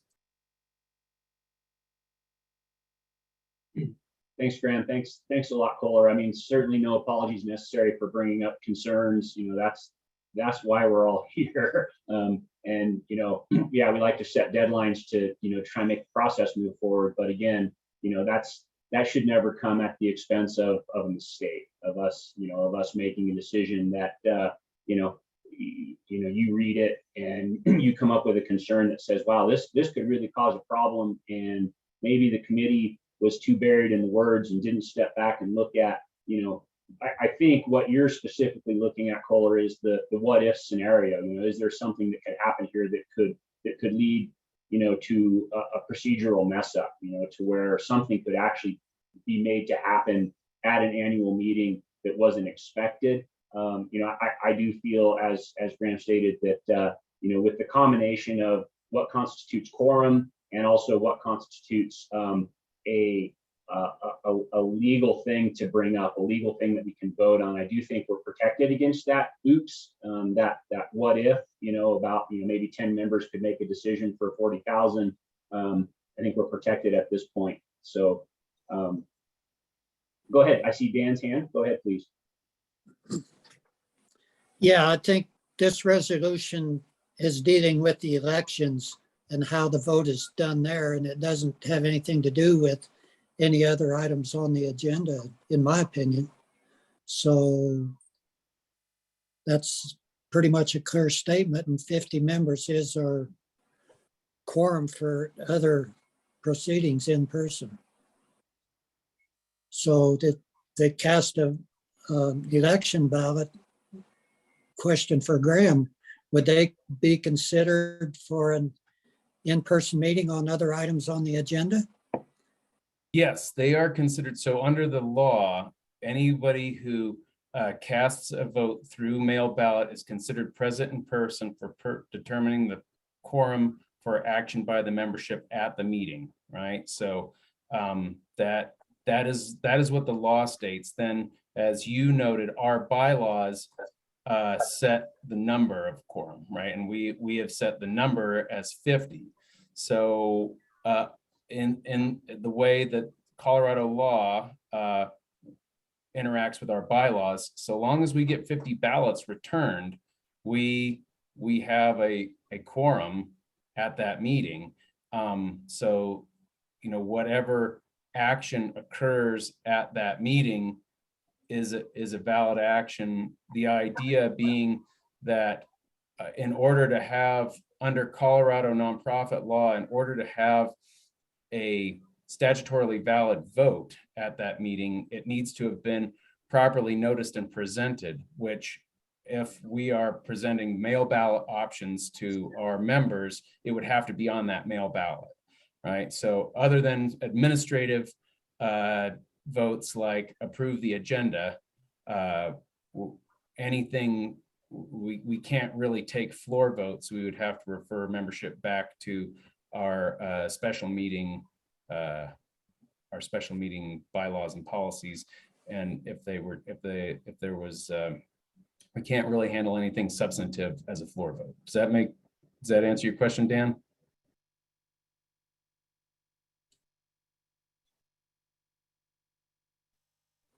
Yes, it does. I don't see any more hands up.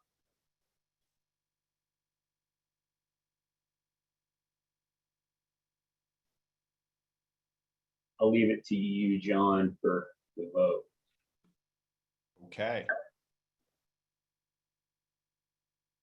Do we need a motion? Motion second. Okay, we're good to go. Sorry, got lost there for a second. All right, so all in favor, say aye. Aye. Aye. Thank you. All opposed? All abstained? Okay. Motion passes. All right, so annual meeting format adoption covered. We are at lunch, so I think let's. I think we actually, Hillary, do you need to present the Hillary? Do you need to present the annual meeting format adoption? I'm sorry, I'm totally lost now. Yeah, so we're on item C. We're on item C and you need to present that. I'm sorry. I thought I blurred that and the conversation about quorums. It's all right. Okay, back on track here. So Hillary, please go ahead and present the annual meeting format adoption. And you're on mute. You're on mute. Yeah, Hillary, we can't hear you. But before you start this, Graham, can you explain that what the process is for this, that we just need an up-down vote? It's not a resolution. And then Hillary can talk through it. Yeah, so yeah, we just need a vote on where and what time we're going to hold the annual meeting. So under our bylaws, we have to set the date of the annual meeting 6 months in advance, and we have set that date as Thursday, May 12th.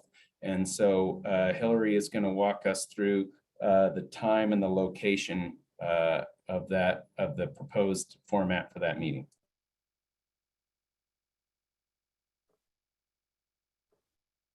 Still don't hear you. Still can't hear you. Okay, so I don't think Hillary, her sound is not working. Graham, you're the closest to this. Did you want to walk through this for us? I will, and hopefully Hillary can give me a thumbs up if I'm getting it right. So, so basically, it's our proposal that we have our annual meeting in a hybrid format at 5:00 p.m. on the previously set date of Thursday, May 12th. We would plan to host this on site at LPEA in the Durango truck barn, where we had our La Plata County membership appreciation lunch a few months back.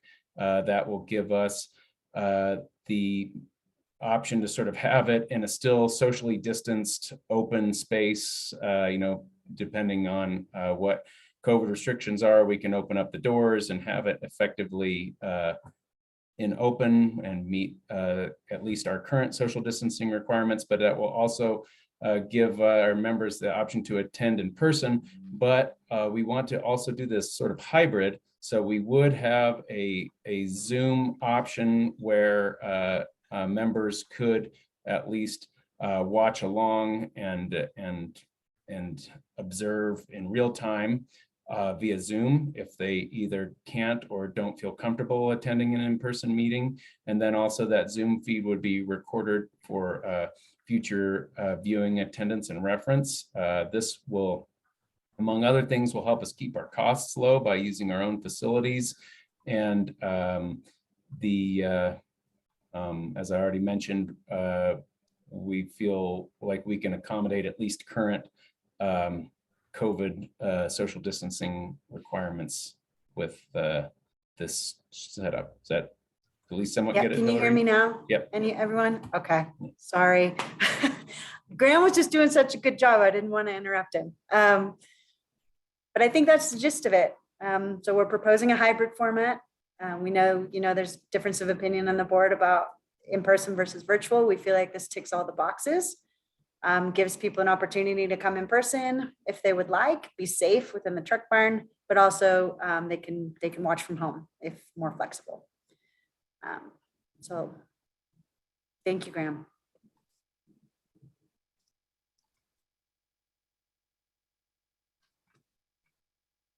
Okay. So a couple questions here. So let's start with Tim, please. Yes, if there's not a motion on the floor, I'm not sure if there is. I'll make a motion that the board approve holding LPEA's 2022 annual meeting in a hybrid format. Second. Joe. Okay, thanks. Kirsten, go ahead. Yeah, no problem with the hybrid format. I just have some questions about what this is going to look like. So I would assume the entire board would be as able in person or not. What are you thinking? I mean, my Yes, understanding. I think from our perspective, it's whatever works for the board members, but we'll have both options. Okay. And it's up to the board. Okay, so then I'm trying to see what we're going to be presenting, what we're going to be recording. So we're going to be recording whatever's going on the stage or the presentations and stuff. And are we going to be recording the silly Zoom pictures Yes. too? So it would be kind of Zoom pictures and then live stuff. Is that? Yeah, so we will try to make it similar to how we did the hybrid board meeting with the OWL. And Hillary, I'll look to you. And I'm going to say it's not going to be perfect, right? Because this will be the first time we do it. But it'll be recorded on Zoom for sure. And then we'll set up the OWL and we will have additional recording of the presentation, the video, so that we can post both. Does that make sense? We'll have a backup. Okay. And when you say the OWL, you're talking about that kind of that all around that 360 camera. Yep. Thing. Sorry, Whatever. that's that all around 360 camera. Okay. Drew thanks. and I are going to be doing we're going to be doing some practice runs. I envision that there will be a screen at the front, that there will be a panel table at the front. Anyone who's giving a presentation will be up at the front. Any board members that are present would be the first row in the audience. The OWL should be able to swivel to you if you have a comment, but for the majority of the presentation, it would be on the front, be on the panel table at the front. Cool. And then, why aren't we feeding people? I know because part of it is we don't know if there's going to be 500 or 500 that are going to show up. But if it's RSVP, if you get a meal, just some of my members are motivated by food. If they're going to come all the way over from Pagosa, I'd like to be able to feed them. So I can either take them out to McDonald's beforehand, or we can feed them. So just tell me about that process that you went through on that. So Kirsten, I think the issue is that when we did the feeding of folks to go into the truck barn, people were lined out past the gate, and it's not an efficient use of time in order to present a business meeting. So we're not going to feed folks. We're going to provide heavy snacks so that people can come up and pick it up. But we'll have some food and we'll have some door prizes, but we're not going to do a catered lunch. It also saves our membership thousands of dollars. Thousands. These things are very expensive. And we had a lot of feedback from the community, even at the luncheons, that they were not happy with us using member money for even member appreciation lunches. So we're trying to find that balance. We're being responsible with member money and also giving them some snacks. Okay, super. Thank you so much. Yep.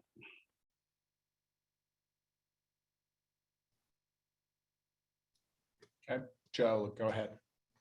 Yeah, I guess we went over the OWL thing, and I guess at some point, I know this is going to be a new Zoom hybrid setup for all of our meetings eventually. So, I think that's a great idea. And I think this is a good place to make a trial run for it. And maybe, I'm not sure maybe we'll talk about this later, but it seems like we might be getting ready to go into in-person meetings again. But it'd be great to have a good rundown of this OWL project or process, whatever it is, at some point. Thanks.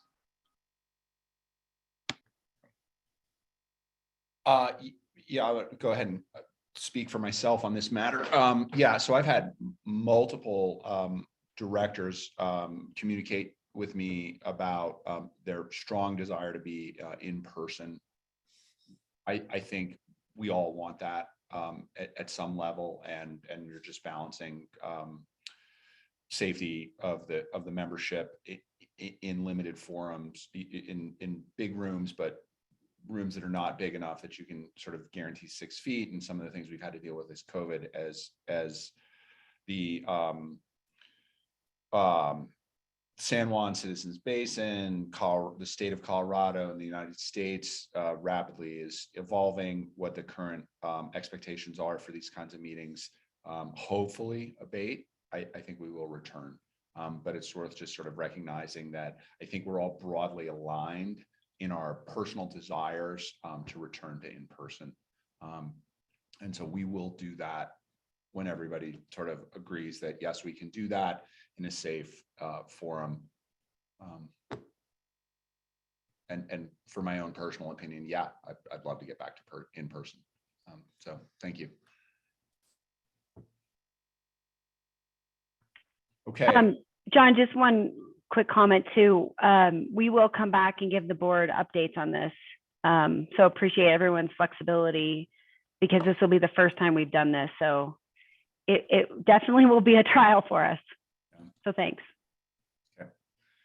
Cool. Okay, you any other comments on this for discussion?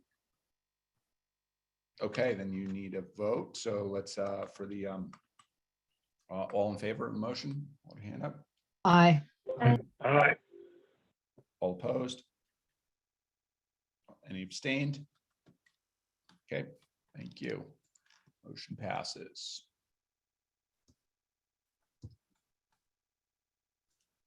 Okay, so absent anybody's, hang on, so let's just do a quick check here. Jessica, we have the same issue with Matt signing in at a very specific time that we've done in the past where he's going to show up at 12:30 exactly. Yes. Okay. Okay, so then I suggest that we continue on, sort of navigate around the FERC Adams County, Colorado PUC action item and the follow-on executive session and move into the reports down at item 9 until noon, and then we'll take our normal 12 o'clock lunch break and pick Matt up at 12:30. Does that work for everybody? Cool. Okay, then let's go to item 9, section A, attorney report. Graham. Thank you, John. Just to refer everyone to my attorney report in the board packet. Just tried to change the format for everyone a little bit to have more detail on fewer items. I know that was sort of some of the feedback was the sort of single line item bullets I've been providing in the past were sort of maybe created more questions than answers. So I will field whatever questions I can. Note that obviously a couple of these things are still subject to FERC 606B regulations. So I might just have to ask you to hold off until executive session for some answers. I hope you understand that. Kirsten. Yeah, thanks, Graham. I want to bring up something that's not on your report. It's a question I actually asked you a couple months ago, but I think maybe it ended up in your junk file because you're always really good at responding and you did not. But one reason I want to ask it now is because it involves conflict of interest, and as board members, I think we always need to kind of revisit that conflict of interest and always be thinking about, is this a conflict or not? So the gist of it is that at the CREA Innovations Conference, I saw a presentation. I thought, wow, this is a really cool thing. I would love to buy some stock in this company. And then my question was, can I buy stock in this company? Two questions. Is this privileged information? And I don't think it is because it was in a public presentation. And second, about the conflict of interest piece, I would feel fine about claiming that, yes, I own some stock in an electric truck company that doesn't make electric trucks for electricity places. And I would still put that on my possible conflict thing. I don't think it would ever come up in anything that we work in. And I just kind of want to open that can of worms or that discussion just for a second of kind of thinking through that process. Do you have any comments, Graham? Yeah, just a second. I will first off get you a more detailed answer to this. And I'm sorry, I was not aware of this question. I must have lost somehow, but I will get you a more detailed response in a memo next month. But I would just say that our policy 129 2E sub 3 says that the policy does not prohibit the ownership of securities in a publicly owned company except that a substantial amount by those in a position to materially influence or affect the business relationship between the cooperative and such publicly owned company must be disclosed, right? So I will say that my personal experience, a lot of you directors disclose whatever interest you own in a publicly owned company that deals in the electricity business. You err on the side of transparency in the disclosures that I've seen. The truth is that this is designed to set up a conflicting interest transaction to be disclosed, whereas you would have such a substantial ownership amount in the publicly traded company that you could direct its board of directors to amend the contract in some way. And I'm not familiar with any director owning that amount of stock in any publicly traded company that we deal with. So that's the short answer. I'll get you a more detailed answer as we go. Graham, it's not that I need more detailed answers, because you basically said I'm okay. So yeah. I feel okay, and I would claim it and such, and I may be over transparent when I do claim it, if I ever buy the bloody stock. I should have bought it months ago. Go ahead. And just so everyone knows, if you don't mind me sort of kind of going off on that just a tiny bit more, Kirsten, is that the conflicting interest transaction law just requires disclosure on the part of the director, and then it's up to the remainder of the board to decide whether or not, I mean, you can always recuse yourself if you feel that it is problematic, and we do have directors recuse themselves, not infrequently when they feel that they're getting close to the line. But the actual law on conflicting interest transaction is, as long as you've made the disclosure, it's sort of up to the rest of the board to identify whether or not you should be excluded. Does that make sense? Your fiduciary duty is met by the disclosure, okay, not sort of automatically not the self-recusal. Okay, I see that. Thank you. And the fact that we're discussing this here because of the mess up on an email, it's very possible that it messed up on my side, is I think good, because we all need to be thinking about this stuff every once in a while and not just signing it off. It also brings up to me, or points out to me, that I think sometimes I do a disservice by asking too many questions beforehand, and that we then don't have they get answered, but we don't get to have a discussion about it as a board. I'm feeling that we're just kind of going through the action during the board meeting itself. And part of this is because we're remote, so we don't have those chances to talk before the board meeting. Oh, I saw your note. Well, why were you after that? Blah, blah, blah. So I'm going to be cutting back on my before questions, and I may put them out there, but I'm still going to ask them in the meeting, because I'm missing, you guys, the talking with you, and I'm looking at each of you. I'm missing any kind of discussion with you guys, whether it's remote or in person. And I think having these questions answered beforehand, you don't get a chance to say, well, what the heck? Why, why or why not? Or okay, that's done. I don't have to think about it. I want you guys to be really super involved. So that's my little speech for the afternoon or the morning. Thank you.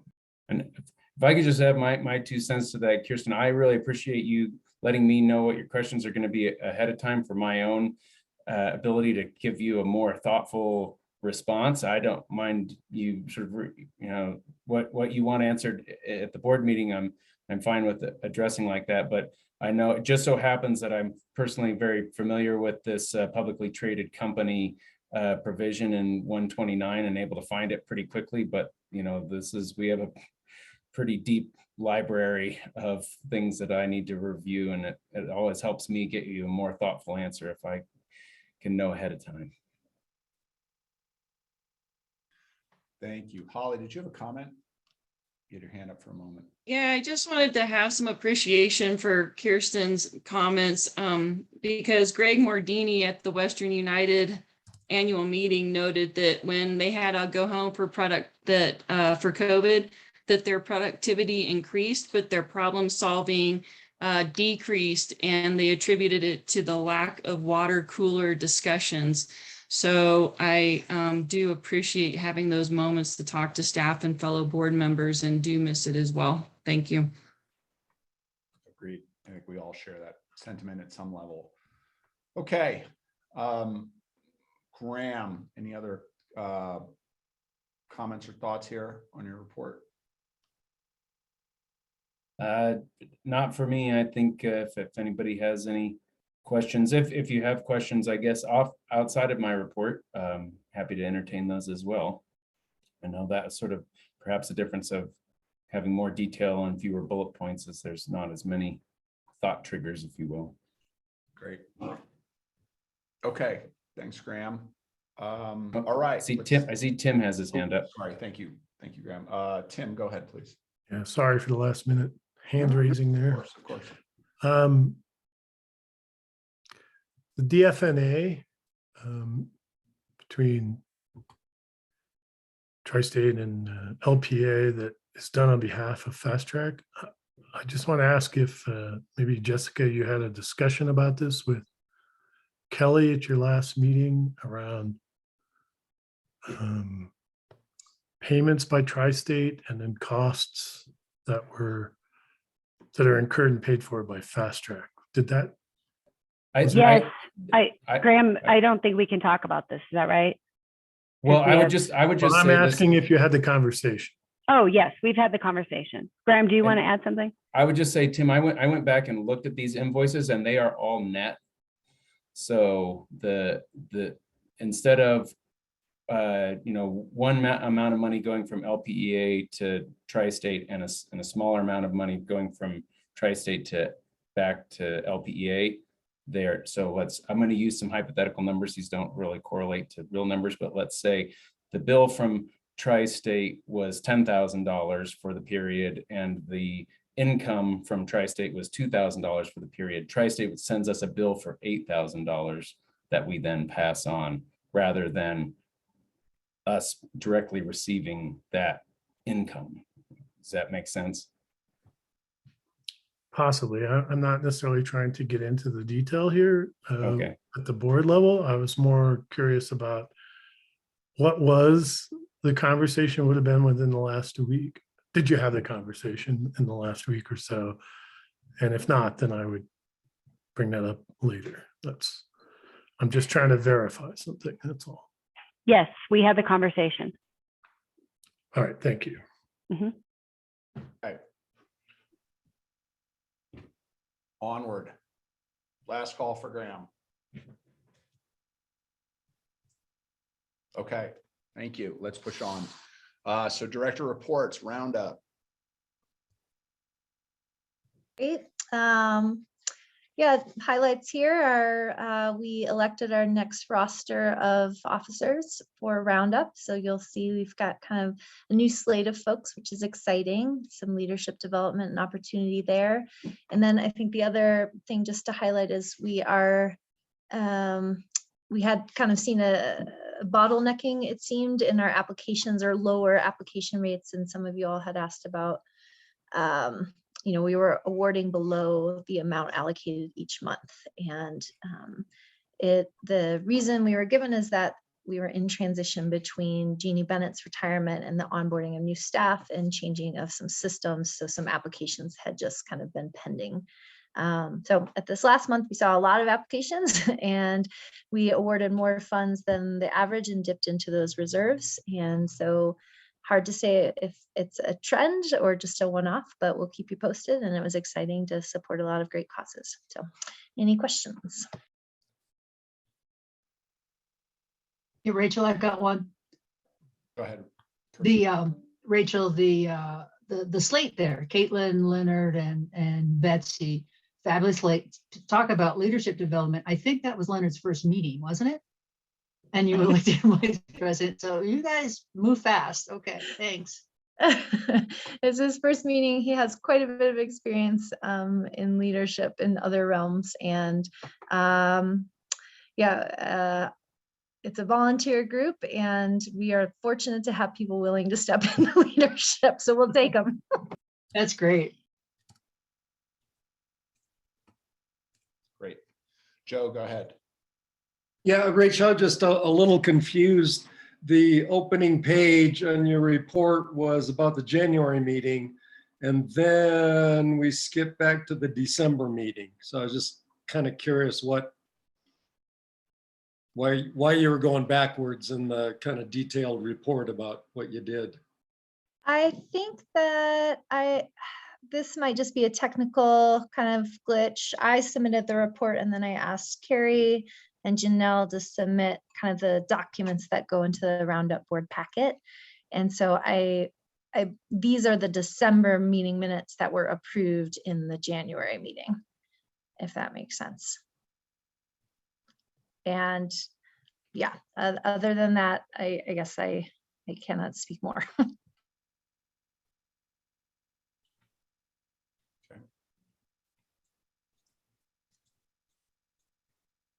Questions or comments? Rachel, last call. I'm sorry, just to comment. I'm glad to see that the Roundup board's digging down into that extra money, because there's a lot of money there and a lot of need in the community. So thanks for moving on that. Okay. Dan, go ahead. Yeah, Rachel, I see you listed 4 people for a lot of money, and you said there was more applications. Did you not fund some applications, or what's the story on that? Oh, I'm sorry if that was unclear. We funded everyone that came in.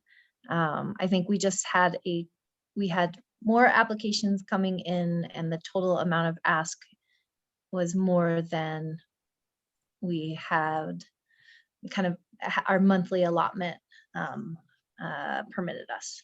I don't know if that makes sense.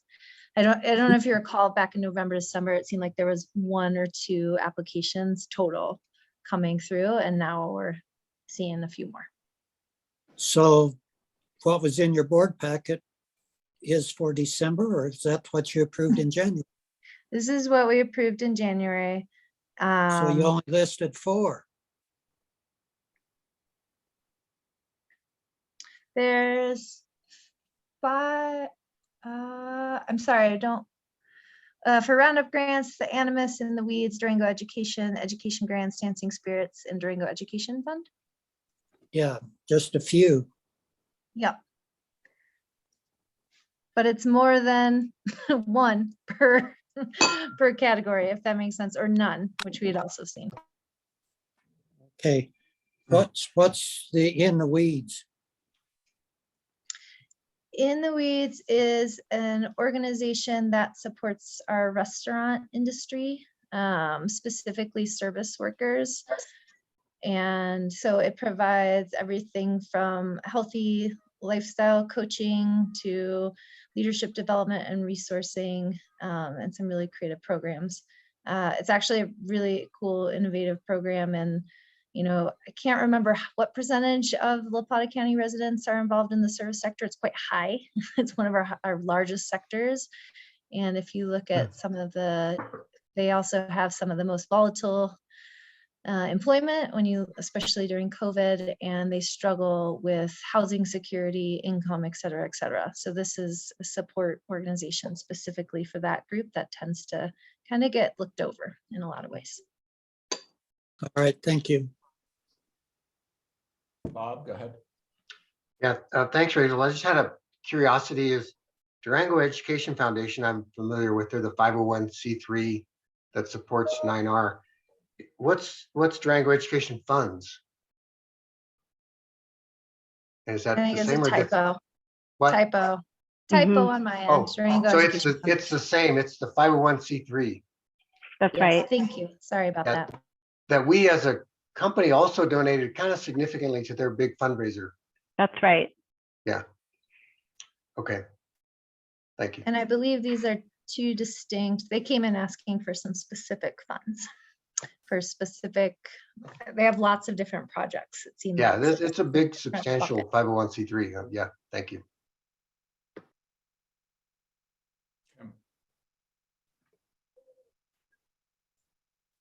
Okay, any other comments?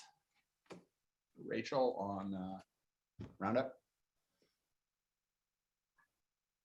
Okay, pushing on, Tri-State. All right, excuse me.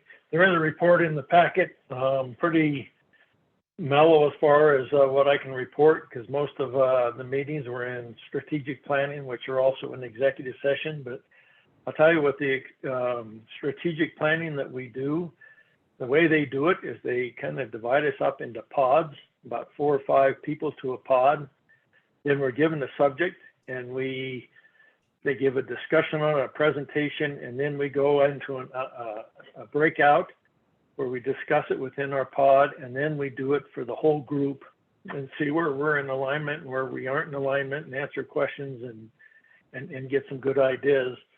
So I'll tell you that some of the subjects that we went over in strategic planning, the first one was the hydrogen project, which is called EH2, and that's the Escalante hydrogen project down at where the Escalante coal structure was. The company that's proposing what they're going to do is called Tallgrass. We went into that. And that was also one that we had a breakout to go into further detail.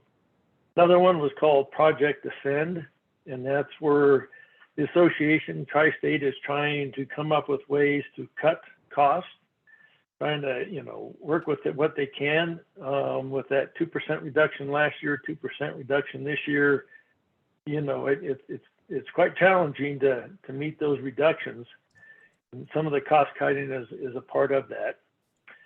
We did have an education session on rate design and rate filing, and also an in-depth discussion about FERC and what's going on at FERC. And fortunately, what they did is they tailored this discussion in a way so that the conflicted directors, such as myself, San Miguel, Carbon, a few others, were able to attend the whole thing, ask questions, and get a really good education that we haven't been able to be exposed to in the past. We talked about enterprise risk management, the process towards the RTO, the progress, I should say. And then a little bit about the extension of the open season that'll come up here pretty quick. And then I think another project that's getting started that you'll see pretty soon, and I'm really excited about it, it's called Energy as a Service. It was presented by Reg Rudolph, and I know Holly has heard him before, and I don't know, Kirsten, if you heard him last year or not. He used to be the CEO of San Isabel, and he's running that part. He now works for Tri-State, and I think it's a very exciting project coming forward. Then during the board meeting, we did pass a resolution that approved the 115 school bus project for LPEA. And then also, I just wanted to say that in executive session at the board meeting, there was a lot of discussion about the buy down price and also the CTP, and there was a vote afterwards. And I can tell you that there's really strong support with the board in the direction that Tri-State's taking. So staff there got a lot of support behind them to move forward, and this is really helping with our BDP and getting these MOUs and stuff kind of hopefully past the finish line. Then the only other thing I'll mention is that the annual meeting is coming up. It's going to be April the 5th and the 6th. So John, maybe next month we can get it on the agenda to elect a delegate to go to that meeting. So that's what I have, and I'll take any questions. Looks like Kirsten, you have one. Yes, sir. Thanks for your documents, Kohler, appreciate it. My question is about the Escalante H2 power. So as I recall, just from reading in the press, that's brown hydrogen. I think that's what they call it, as opposed to green hydrogen. Did they talk about that? I think this one is closer to what they call blue hydrogen, where they're mixing some natural gas. So I could be colorblind. Yeah, what they're hoping to get to a green, but they're starting off with a blue. Okay, so and that's I think one of the big issues that I think I can talk about is that one of the big issues with hydrogen is the flame it produces. And it's my understanding that the flame is not the right kind of flame to create the steam that needs to be done. So that's some of the technology that they're working on. Like Rachel, you're next. Yeah, I didn't know if you're able to share just in brief what energy as a service, what does that kind of model entail? Yeah, I really can't, because I don't know where the extent is, but I think what you'll see is something coming out in the next month or so, and maybe Jessica might mention, I don't know if the managers have gone over that and got a presentation on it or not. I'm just a little bit uncomfortable right now because I don't know exactly what I can say, but I think you'll be encouraged by it. Thank you. Tim? Thank you, Kohler. Thanks again for all your work and bringing all these good documents and information here. I don't recall having seen or heard of Tri-State's integrated strategy map previously, but could be that I just missed it. Or maybe you've already provided that on a Google Doc somewhere, but and maybe it's exec session or whatever, I don't know. But any kind of place you can point me to see that? Let me check. It seems like I did share it quite a while back, maybe like a year ago, but let me double check on that. And if I am able to share it, I'll reshare it so you don't have to go back and dig for it. I'll get it and get it to you. Yeah, Yeah. I appreciate that. I couldn't find in my notes where I'd seen that before, so I appreciate it. The other thing is I noticed that in the 2021 year in review, and so maybe this is just for 2021, but it says significant progress on Nuclear Station site demolition. And below that is $5 million in support for communities affected by Escalante Station retirement. And it brings for me a question of like, and part of this is because I've heard from people in the nuclear area that Tri-State kind of walked away from there and didn't leave much community support. So I just kind of want to highlight, maybe I don't understand what they did there. And I think maybe they could take an opportunity to inform us as board directors, because I do get questions on this, It's not that far from where we live, even though it's in another co-op service territory, but money for Escalante, and what I hear is not much at all for nuclear. They kind of clean it up and walk away. And so I'm just curious about what Tri-State could provide in that information. So you kind of mentioned that at last month's meeting, so I also brought it up at Tri-State, the very thing that you're talking about. And pretty much what they said is they want to do what they can in these communities. One of the big difference with Escalante as compared to Nuclear is Escalante had programs and organizations all set up. What they needed was money to run forward and do things. Whereas Nuclear, there was not an organization, and they just didn't want to throw money in there with no purpose and no one to kind of carry the ball. And they said, we're more than happy to look at that. So if you do talk to people, you might have them ask if they got some organizations or some setups, and then I'm more than happy to carry that forward to Tri-State and let them know here's some groups that can use that, because I don't think they've shut off the spigot there. I just think that they don't know exactly where to put it. All right, so I appreciate that. So what I'm hearing, just to make sure, is that bringing some information from, I know there's a group that's organized around this in nuclear. If I bring that kind of information to you, you would be willing to take that to get more clarity from Tri-State as to what's potentially possible there. Is that fair? Absolutely, yes. Great. All right, I appreciate that very much, Kohler. Thanks. You bet. Ed? Thanks, Kohler. My question is about the open season, the buy down payment. Do you know if all 300 of the first round of open season got 300 kilowatt hours got used up or taken by co-ops? And second part of the question, do you know what the expectation is for the next round of open season? So in the first round of 300 was not all taken up. 203 of the 300 were. So there's roughly 97 megawatts that are still left. That's what they're going to extend, is that 97. It will not reflect anything on the people that already got it. So LPA got 71 megawatts. That will not change. That's already firm. So the 97 is left over. It's open up to all of the co-ops to jump in there and apply for it.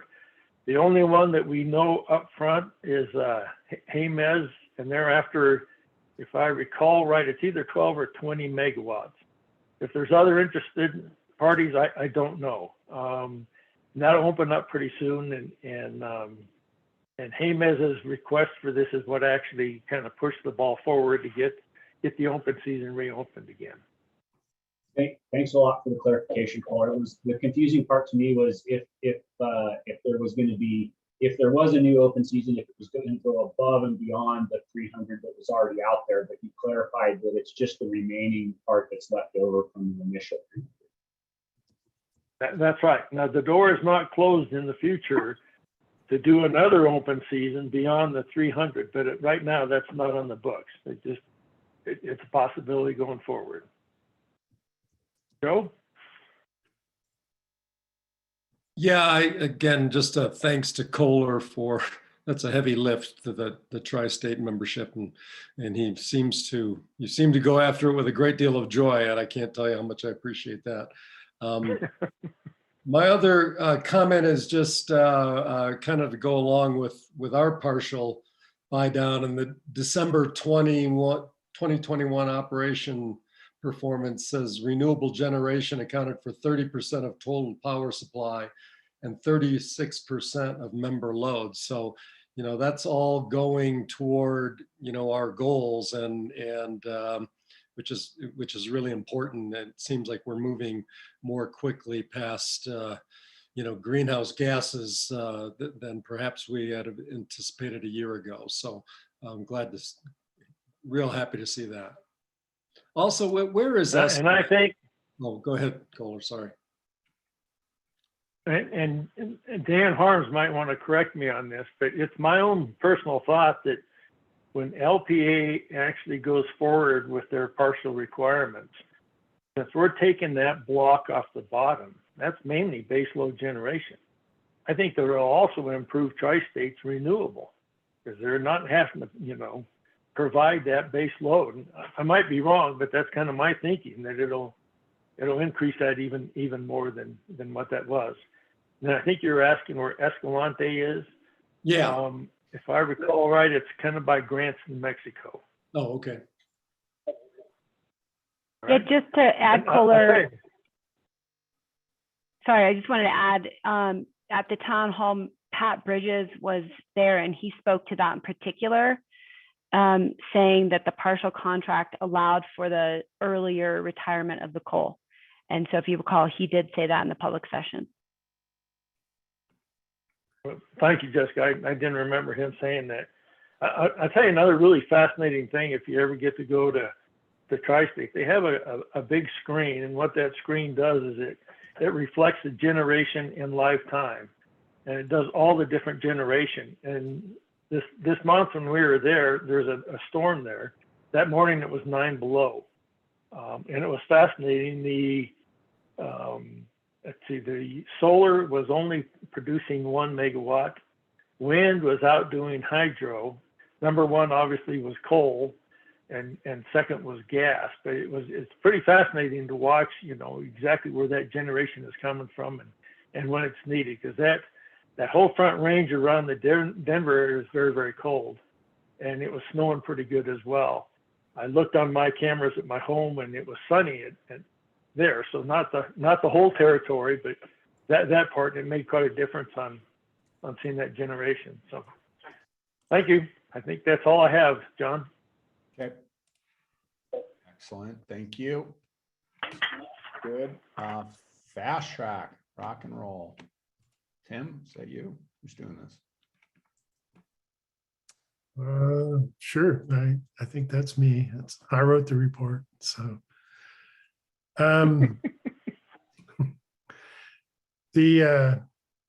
yeah, as usual, the report I hope is self-explanatory. I will just mention that we had a change of Empire rep. It's in the report.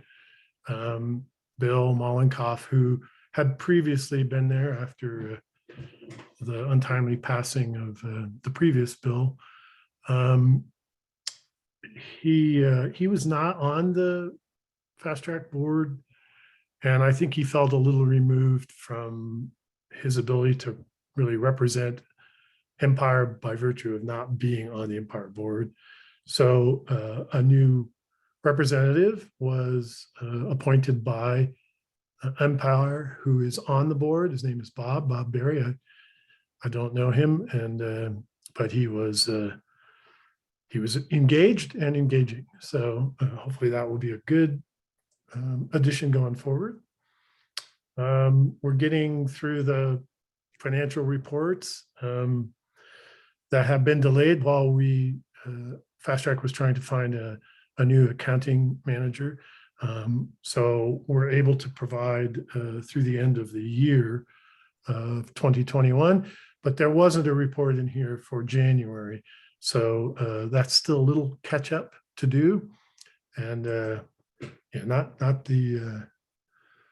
not far off, but we should be there and caught up here, I hope, shortly.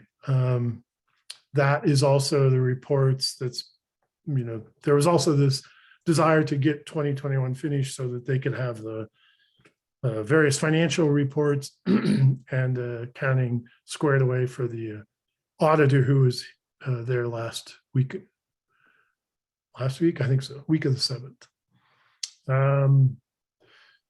Kelly was very appreciative of the work that she sees between LPEA staff and with Kelly around mapping some of the various fiber runs and so forth and plans going forward to try and coordinate better, and felt I think that that dialogue is getting stronger and better, and very complimentary and appreciative of that.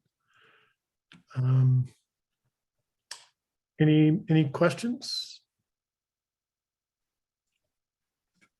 Go ahead, Rachel. Yeah, I was curious if there's any detail you can share in public session just about the Cortez meeting. And I know Connexon was there, and it sounds like Cortez is making some moves on fiber to the home.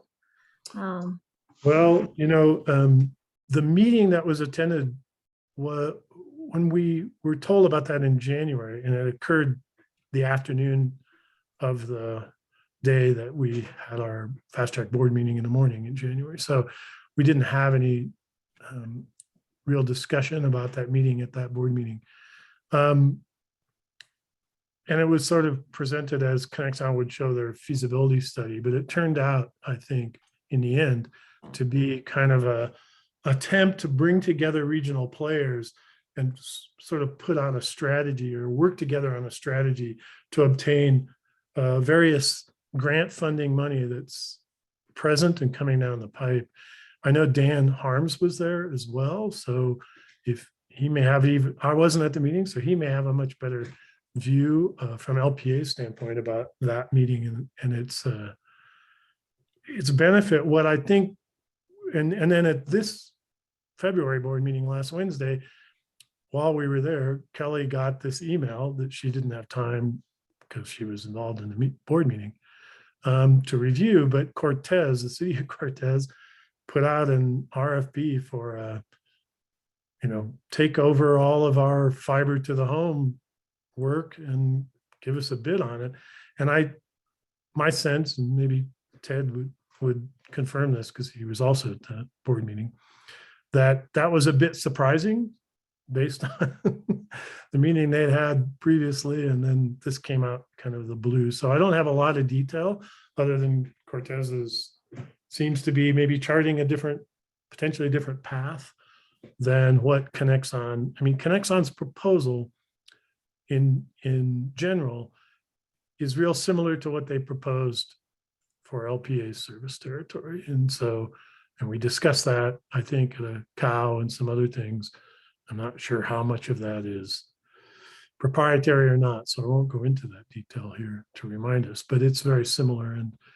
And Empire, according to Bob, the new Fast Track board member, he indicated that Empire had not yet seen that feasibility study completion from Connexon, and it was a to be determined. I guess the sum of all that is there's some real opportunities. It's really important that we all work much closer together and coordinate, especially to obtain these grants, and that it's a very fluid and dynamic situation.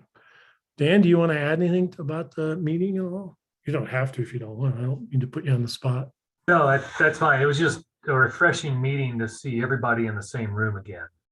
We had people from all over the region, and it was really a lot focused on middle mile and how to get connectivity from various areas across highway corridors, and talking CDOT and Region 9, Region 10, a lot of high level talk there. And one quick follow-up, because it seems like, in our conversations with LPEA and our role in it, we've talked a lot about there's a lot of players, and it's really that coordination function and capacity to a certain extent that is lacking perhaps, or could be enhanced.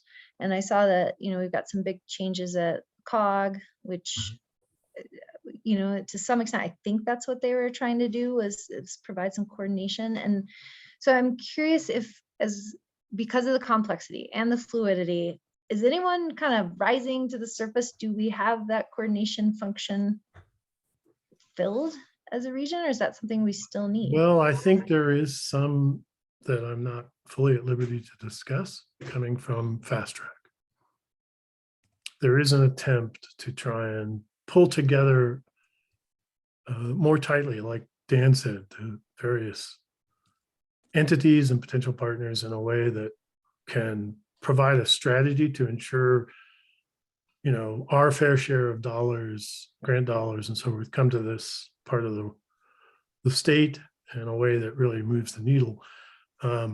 But they're very kind of early. I wouldn't say early, they're initial, and it's not clear, whether they will succeed or not. But there is an effort. Anything else, Rachel? No, thank you. Sure. Ted, you got your hand up. You can clarify what I said. I mean, Tim, no, everything's there. It's great. I was just gonna go. I was just gonna tag on to one of the things that you briefly mentioned and reiterate that the progress that I've seen with the working relationship between LPEA staff and Fast Track staff has been tremendous. I know, I haven't been on the inside over here at LPEA for that long, but I think maybe 7 years on Fast Track board. And for a lot of that, there was some frustration at the board level about why we don't work better together, why we don't know what each other are doing. And I would just comment, like, really in the last year or less, that relation, the feedback that we get on the Fast Track board is that, communication lines are open, regular, and they're talking about, good, important stuff that will move the needle for Fast Track. So, huge compliments to especially LPEA staff and Jessica, and then also to Fast Track staff for really being willing to make the extra effort, to keep reaching out when it hasn't been historically easy. Everyone's got their job to do, so it does take extra effort. And especially in the current environment where LPEA staff has been so entrenched in, in power supply stuff and doing such a great job, to peel out enough extra time, to have these conversations like Tim reported on about, where does LPEA have strategic fiber that might be, good to partner with Fast Track to fill in some of this middle mile. So, kudos for sure for those relationships going forward. That's all. Thanks, man. Thank you, Ted. Any other questions or anything I can try to answer? All right, John, back to you. Thank you. CREA. Great, thank you, everybody. It's been a pretty busy time for me with CREA. In the board packet are the January minutes. I have since emailed the February minutes. It was interesting to me. They were like, well, we just had a meeting, so what are we going to talk about here in February? But there are some updates. And primarily it's because, you know, it's in the kickoff of the legislative season right now. It's in the thick of it. The committees actually started holding hearings on the 1st of February. Every single bill that's introduced does get 2 committee hearings before either action is taken to move them forward or to postpone them for whatever reason. Let's see, as of the 11th, which was I think Saturday or Friday, there was 354 bills introduced, but a later update was 396 bills have been introduced as of right now. The update on the microgrid legislation that CREA is working on, it passed it through the first committee hearing with an 11-1 vote. They are working to address a couple of amendments being requested by DOLA, some concerns about fossil fuel generation, added energy efficiency. The next hearing is coming up. I don't have the date, I'm sorry, but it is going to be going to House Appropriations following the law bill being introduced. So there's a whole bunch of things that CREA is tracking. Things anywhere from power line trails. There's a piece of legislation, whistleblower protections, a couple of pieces of wildfire legislation. Some of note that I noted, there is legislation that CREA has voted to support on green hydrogen as well as geothermal. Another thing that is, there was a big discussion about a bill called SB 22-051, policies to reduce emissions in the built environment. And one of the CREA board directors had questioned the efficiency of air source heat pumps in that legislation. He was proposing to oppose that legislation, but it was decided by the full board to go ahead and support that legislation. There's also another one that's kind of interesting and received a whole lot of discussion coming down the pipeline, HB 22-1218, resource efficiency in building EV infrastructure, basically. And so what it would do is require any building after July 1st of 2023 of high use or high occupancy buildings to have at least 10% of their parking spaces be equipped with EV infrastructure, and as well as laying the conduit for at least 50% to be built out in the future. It's generally thought that it's cheaper to lay that conduit in the first place than to have to come back and retrofit. And so that actually had a large amount of discussion on the board. The first motion to oppose it failed, and then the second motion to support it did pass. Let's see here. We had a pretty good legal and regulatory report. Something that was interesting to me is there's a PUC interconnection reporting rules docket that is in the works, and it looks like everybody's going to have to report on how they're interconnecting their DER resources together. And I don't have much more information on that right now. I'd have to read up on it to get a clearer. Sorry, my 6-year-old is out of school with a cold today. So that one was of interest to me. Let's see, I think that the other really big piece that I would like to mention is that NRECA is hosting a web page on its website, cooperative.com/infrastructure. And what it is outlining is 27 potential funding mechanisms for some of that infrastructure funding that has been signed into law. So I'm sorry, I have not clearly I have not looked at that yet myself, but I think that that would be definitely worthwhile. It's something they just got up on their website, and I think that that would be worthwhile to look at. Let's see here. That evening, on Saturday evening, there was a presentation called Electricity 101 with Chris Pink. He does Tri-States transmission or engineering. That was pretty interesting. There will be no Pedal the Plains this year. There apparently is a change in ownership, so no Pedal the Plains, but they will be doing Ride the Rockies. Let's see, the cybersecurity class was very good. Brian Singletary, if you've ever had him, he was the instructor. He is highly entertaining and kept it engaging.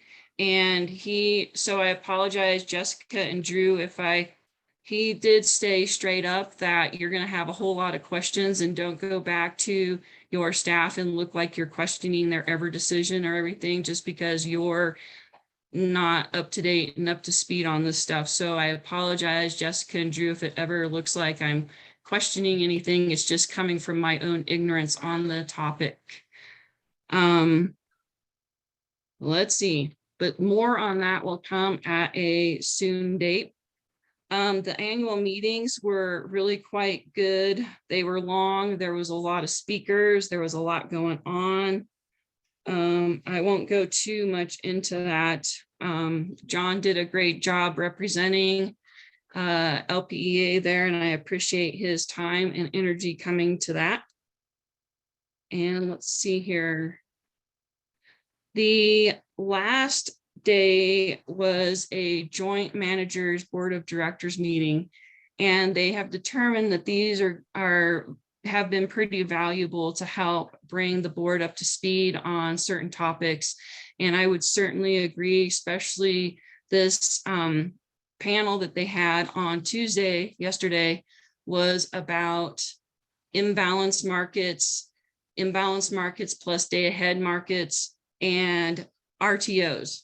And so going forward, I think that's one suggestion I'm going to offer to them, is to hopefully get a warning on what the topic is going to be, because it would have been great to have you, Kirsten, there if you had the time to extend your stay, because you're the one that talks to this board the most about RTO specifically.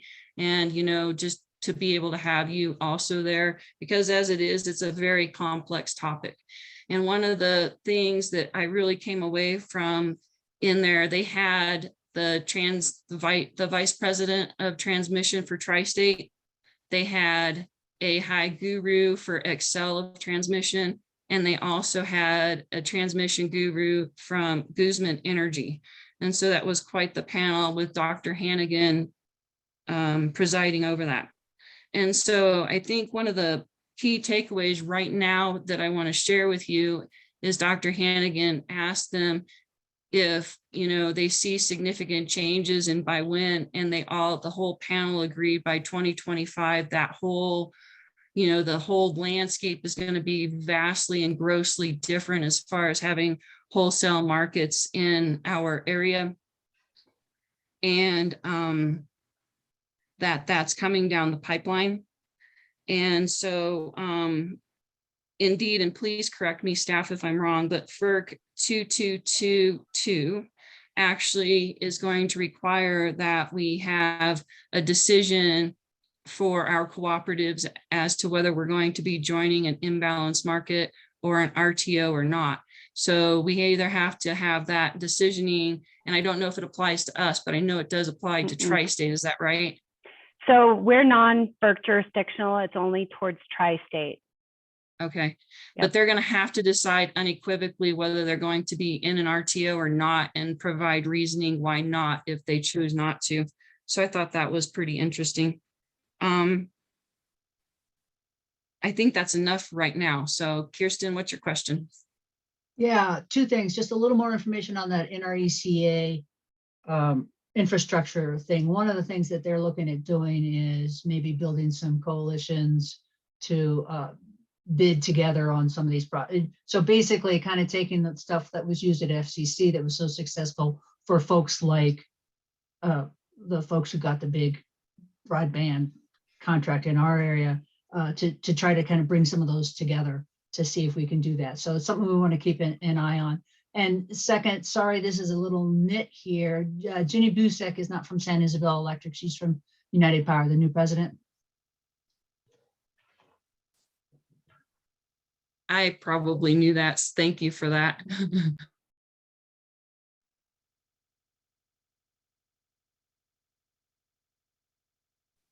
Sorry, thank you, Tim. Your question?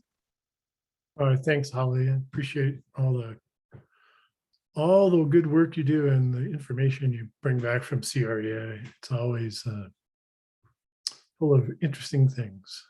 And I learn something every time. So thank you.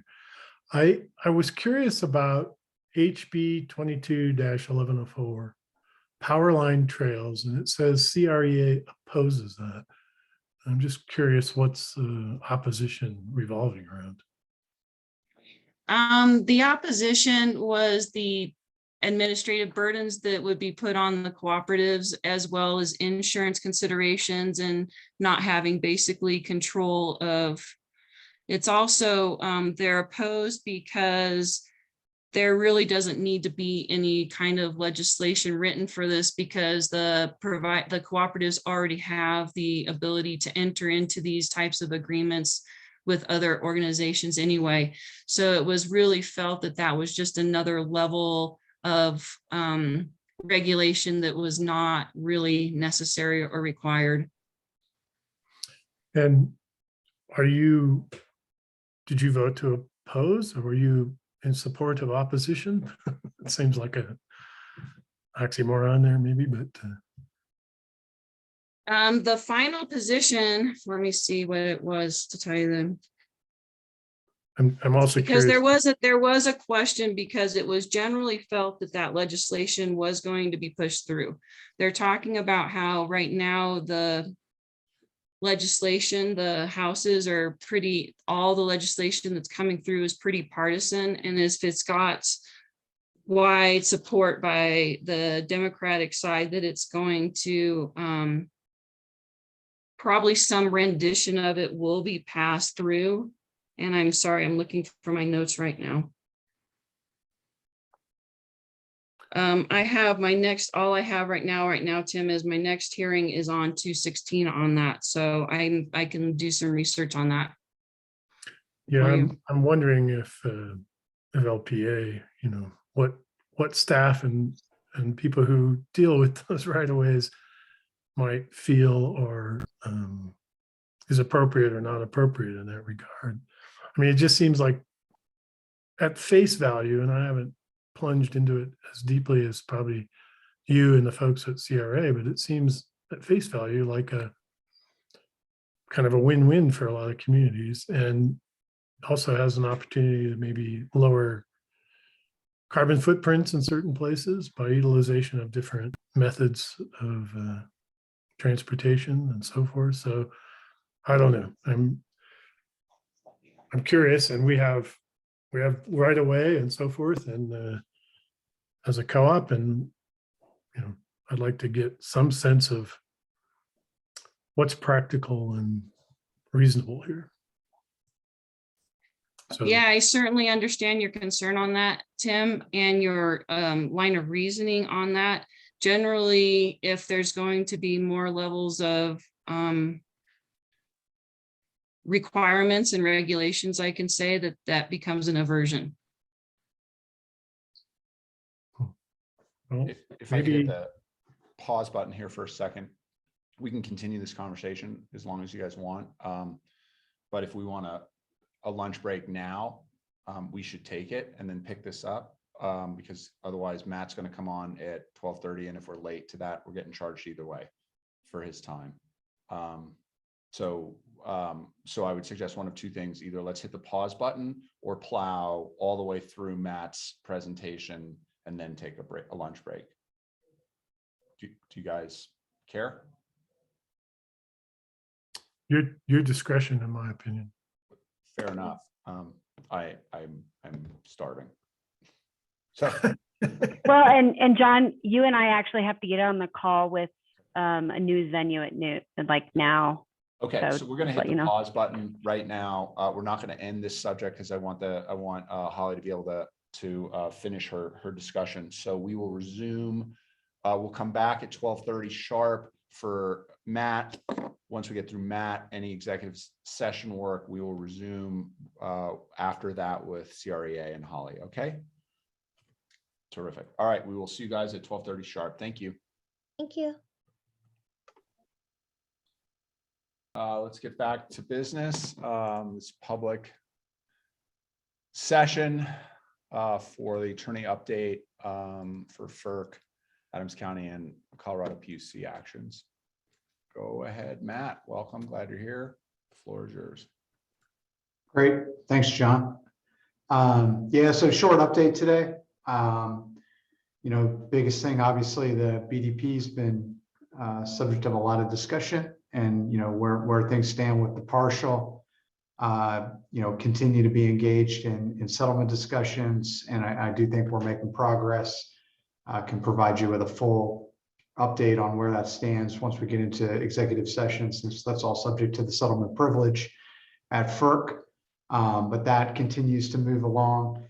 We also have the reserved issues case that is progressing as well. And so that's the second piece of FERC. And then obviously all testimonies now in the CTP case, which we've been in a monitoring mode. Really big takeaways there is you kind of got the two methodologies that are out there, tri-state lost revenues, which they continue to advance in that case. And then United Power has developed a separate methodology that looks quite a bit different financially, that has the support of some members, and others have come in, including alternative power suppliers, supporting that methodology in answer testimony. So the next step in that case will be for trial staff to file their testimony in that case, which will be on March the 4th. And that'll be an interesting one to see where the trial staff of FERC lands as between these two kind of competing formulas for how to do a buyout.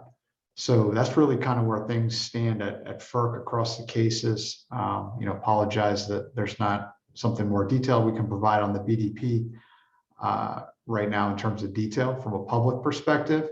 But I am pretty comfortable saying that we're making progress. And, I think there's a lot going on within the settlement structure right now. So, and certainly starting to close out lots of issues.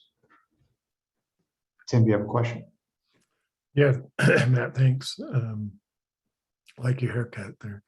The March 4th trial thing, is that accessible by the public, or is that closed? Or no, that will be public testimony. There may be components of it that are using proprietary information for some reason that trial staff has access to that would be redacted, but generally speaking, I would think the majority of it will be a public testimony file. And is it easy to access that, or any info on how to do that would be helpful? Yeah, there's a FERC website that you can go to that has an e-filing portal. And if you have the case number for the CTP, which I actually don't have off the top of my head, that's the way to access that. So all of that can be downloaded. And to your point, you can look at all of the testimony there that's been filed. Again, some of it's under seal, but you can certainly get a flavor of what people are saying from a public perspective. Perfect. Thanks for that. Sure. Okay, any other comments, questions? Okay, then as usual, we'll have to go into public session. If everybody just take a minute to make sure you have the link to get in there. And then we will need a motion to go into executive session, and then we can do it. Kohler, did you have a comment? I just need to know my status on this, please. Thank you. Yeah, I would think maybe sit this one out since we're going to be talking about the ins and outs of the settlement. Okay. But we may be getting close to the end where we don't have to do this anymore. Okay. I move to go into executive session. Thank you, John. Second. Joe, all in favor, say aye. All opposed, all abstained.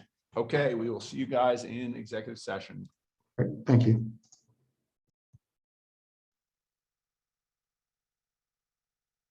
So prior to our break, we were having a conversation about CREA, and there were still a couple questions for Holly. So let's pick that up where we left off. I think I had cut off John Lee, and I think Dan, you had an open question for Holly as well. So I want to make sure you guys are sort of at the front of the line here. If you still have your questions. So go ahead, Dan.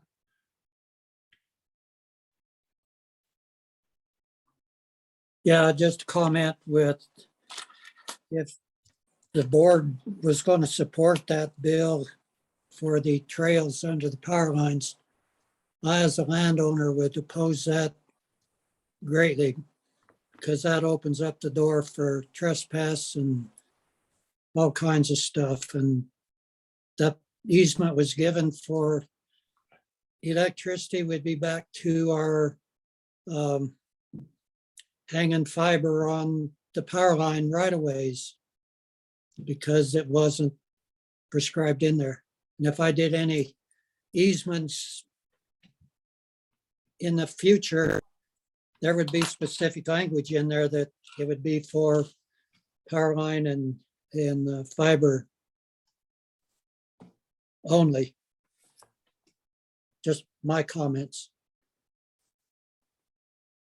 Helpful. Great, thank you. Thank you for that, Director Huntington. So Tim, I did go back and look at my earlier notes from January to try to clarify how this timeline on this particular legislation went down. And so the Legislative Committee for CREA did recommend to oppose this based on the fact that they were concerned about the mapping of transmission line avenues, as well as that it would include down to 69 kilovolt lines. There was some discussion about that originally was opposed, and I did vote to go along with that committee recommendation based upon those points. About a couple of days later, the CREA staff did notify the board that they were recommending to move to an amend position. There were some amendments proposed to increase the kilovolt size of the lines to 100 kilovolts or higher. That still does impact quite a few distribution cooperatives. And so there was terminology change from transmission utility to become wholesale electricity supplier or transmitter. There was also clarification. Tri-State wanted it clarified that a landowner is not required to permit a power line trail over their property. So that amendment is also being sought. The board did move to an amend position. And just so you do know, our staff did weigh in on this and support the amend position. Wow. Well, that was really fast homework recovery there, Holly. I appreciate it. And Dan's comments, and to know that our staff did review it. So really appreciate that. Thank you. Yeah, and I will go, just for everybody's information, I will forward a link to something called Colorado Capital Watch. And it's basically CREA, all of the legislation that CREA is tracking and has positions on. And that is really, they keep it pretty up to date. So if, I'm not available for some reason, you have a question, that is an excellent resource to refer to. Does anybody else have any other questions for me?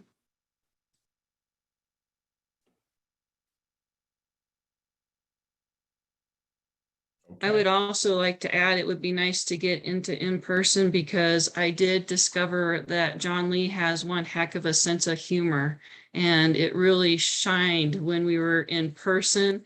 And so you guys, I'm sorry you're missing out on it, but hopefully we will get there soon. Okay, thank you. Appreciate that. All right, moving on. So Western United. Yeah, Western United reporters on 147. It was a trick. There's no 147. I don't have a written report this month. Sorry. Part of it was I spaced it, and part of it is we just had our annual meeting 2 days ago. So I wanted to get all that in there, and I'll have the financials and stuff. The last board meeting, the board did pass the bylaw change that allows us to basically bring Nevada in as a voting member and move up the board count to 35 total. This Nevada brings us up to 31 or 32. So we've got 3 to spare. So we're good on that. I do want to mention that because of a misunderstanding I had with Western United, I thought they were going to be paying for me to be up at the CREA, and they aren't. So next month, you'll be seeing a request for you guys to approve me to go to something I already went to. The month after that, after you approve it, then I'll be putting my expenses in. And if you guys don't want to approve it, that's fine. It's a bit more out of pocket than I had anticipated. Thank you. Any questions on Western United? Thanks. Okay. Thank you very much. Okay, so that brings us to the end of the agenda, but I think we have a couple of closing comments here. So John Lee. So under miscellaneous reports, I was going to just make some comments to going to both the CREA and Western United annual meetings. And when Holly made comment to the 927.1 course cybersecurity that we went to, the survey that they offered at the beginning of the class was very enlightening. And I felt like I was able to answer more of those things with my limited knowledge from Drew and LPEA's position than a lot of other co-ops out there. And I thought that was good for us. And I had a lot of I'm not sure's, but we did have key points already moving forward. And so that was a good thing. During the weekend, there was millions of dollars of cybersecurity hacks that happened. I don't know how they tied it into the course, but literally millions of dollars, and a very real and current situation. So thanks for leading the way on that, Drew, so that we aren't at risk. They spoke about resources available and the fact that 3 co-ops have already been ransomed for it. So very real and current.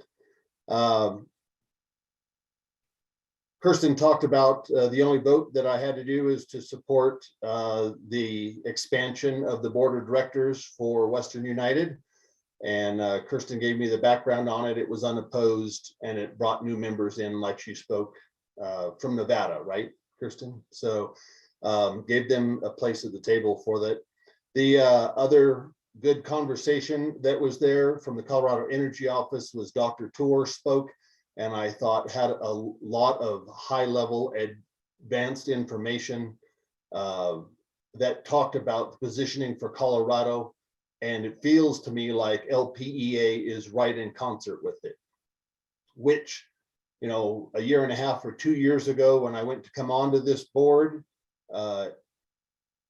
it seems right in line with so many of those initiatives that are going on at a much higher level and with funding out there. So instead of waiting a whole month to frame that up, I just thought I would throw that in under miscellaneous reports for the annual meetings. Thanks.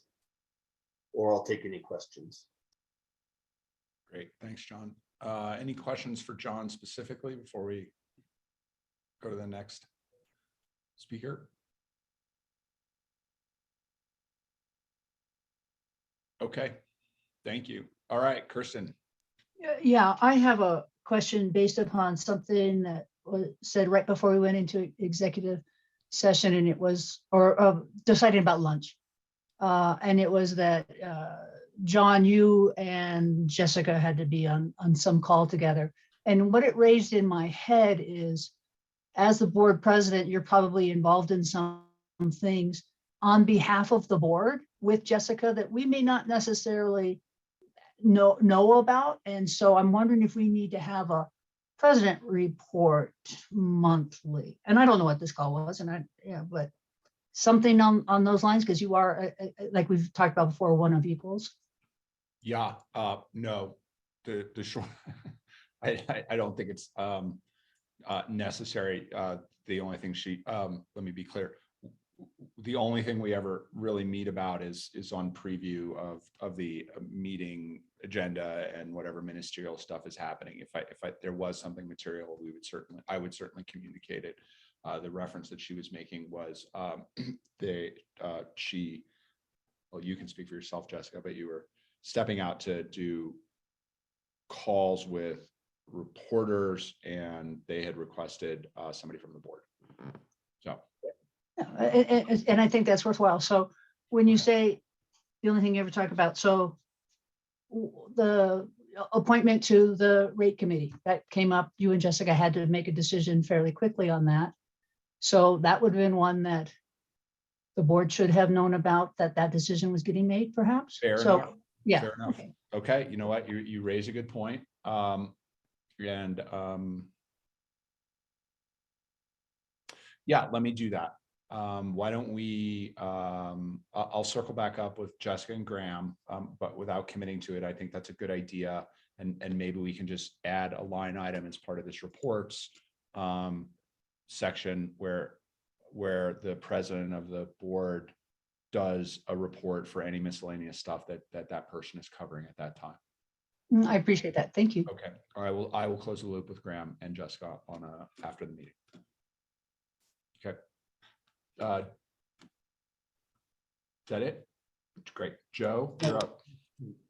And I'm sorry, I don't have this, but when is our March meeting is not on the 3rd, right? Wednesday, I thought we had shifted the March meeting for some reason because of 16th. It is the 16th of March. It is the 16th. Okay. All right. Thank you. And the other thing I noticed for the first time in our reports that like Holly's complete travel itinerary and all of her bills were on the were in our report. And I just wondered, is that something new? Is that necessary? It just struck me as kind of weird. Did anybody else notice that? Or hotel charges and travel reservations and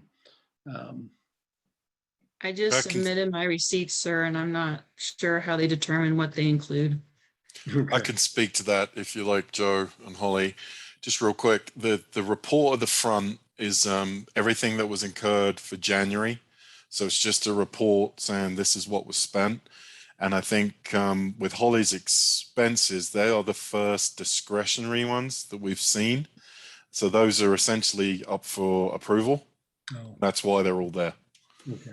And that's, Holly, why it wasn't on that condensed report. It will be next month. Mm-hmm. Okay. And two more. I get it. Thank you. Yeah. Okay. Thanks.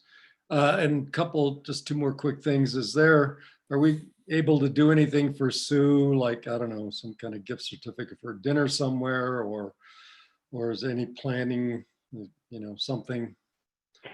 Yeah, Joe, that's a great question. We sent her husband a gift package when he was in the hospital, and we are waiting to see what she'd like us to do. So I'm in constant contact with her, and what we'd like to do is do something for the funeral. And so we're waiting to hear from her.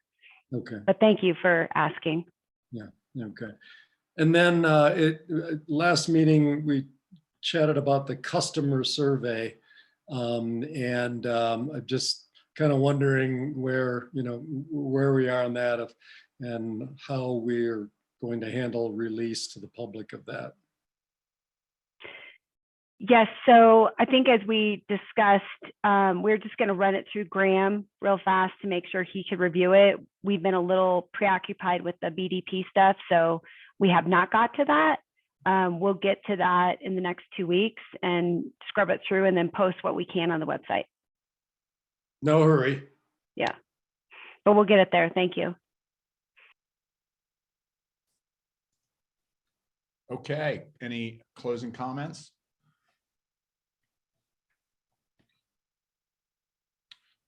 Excellent. Well, great meeting, and thank you, everybody. And the meeting is adjourned. Verity, be safe. Congratulations. Thanks.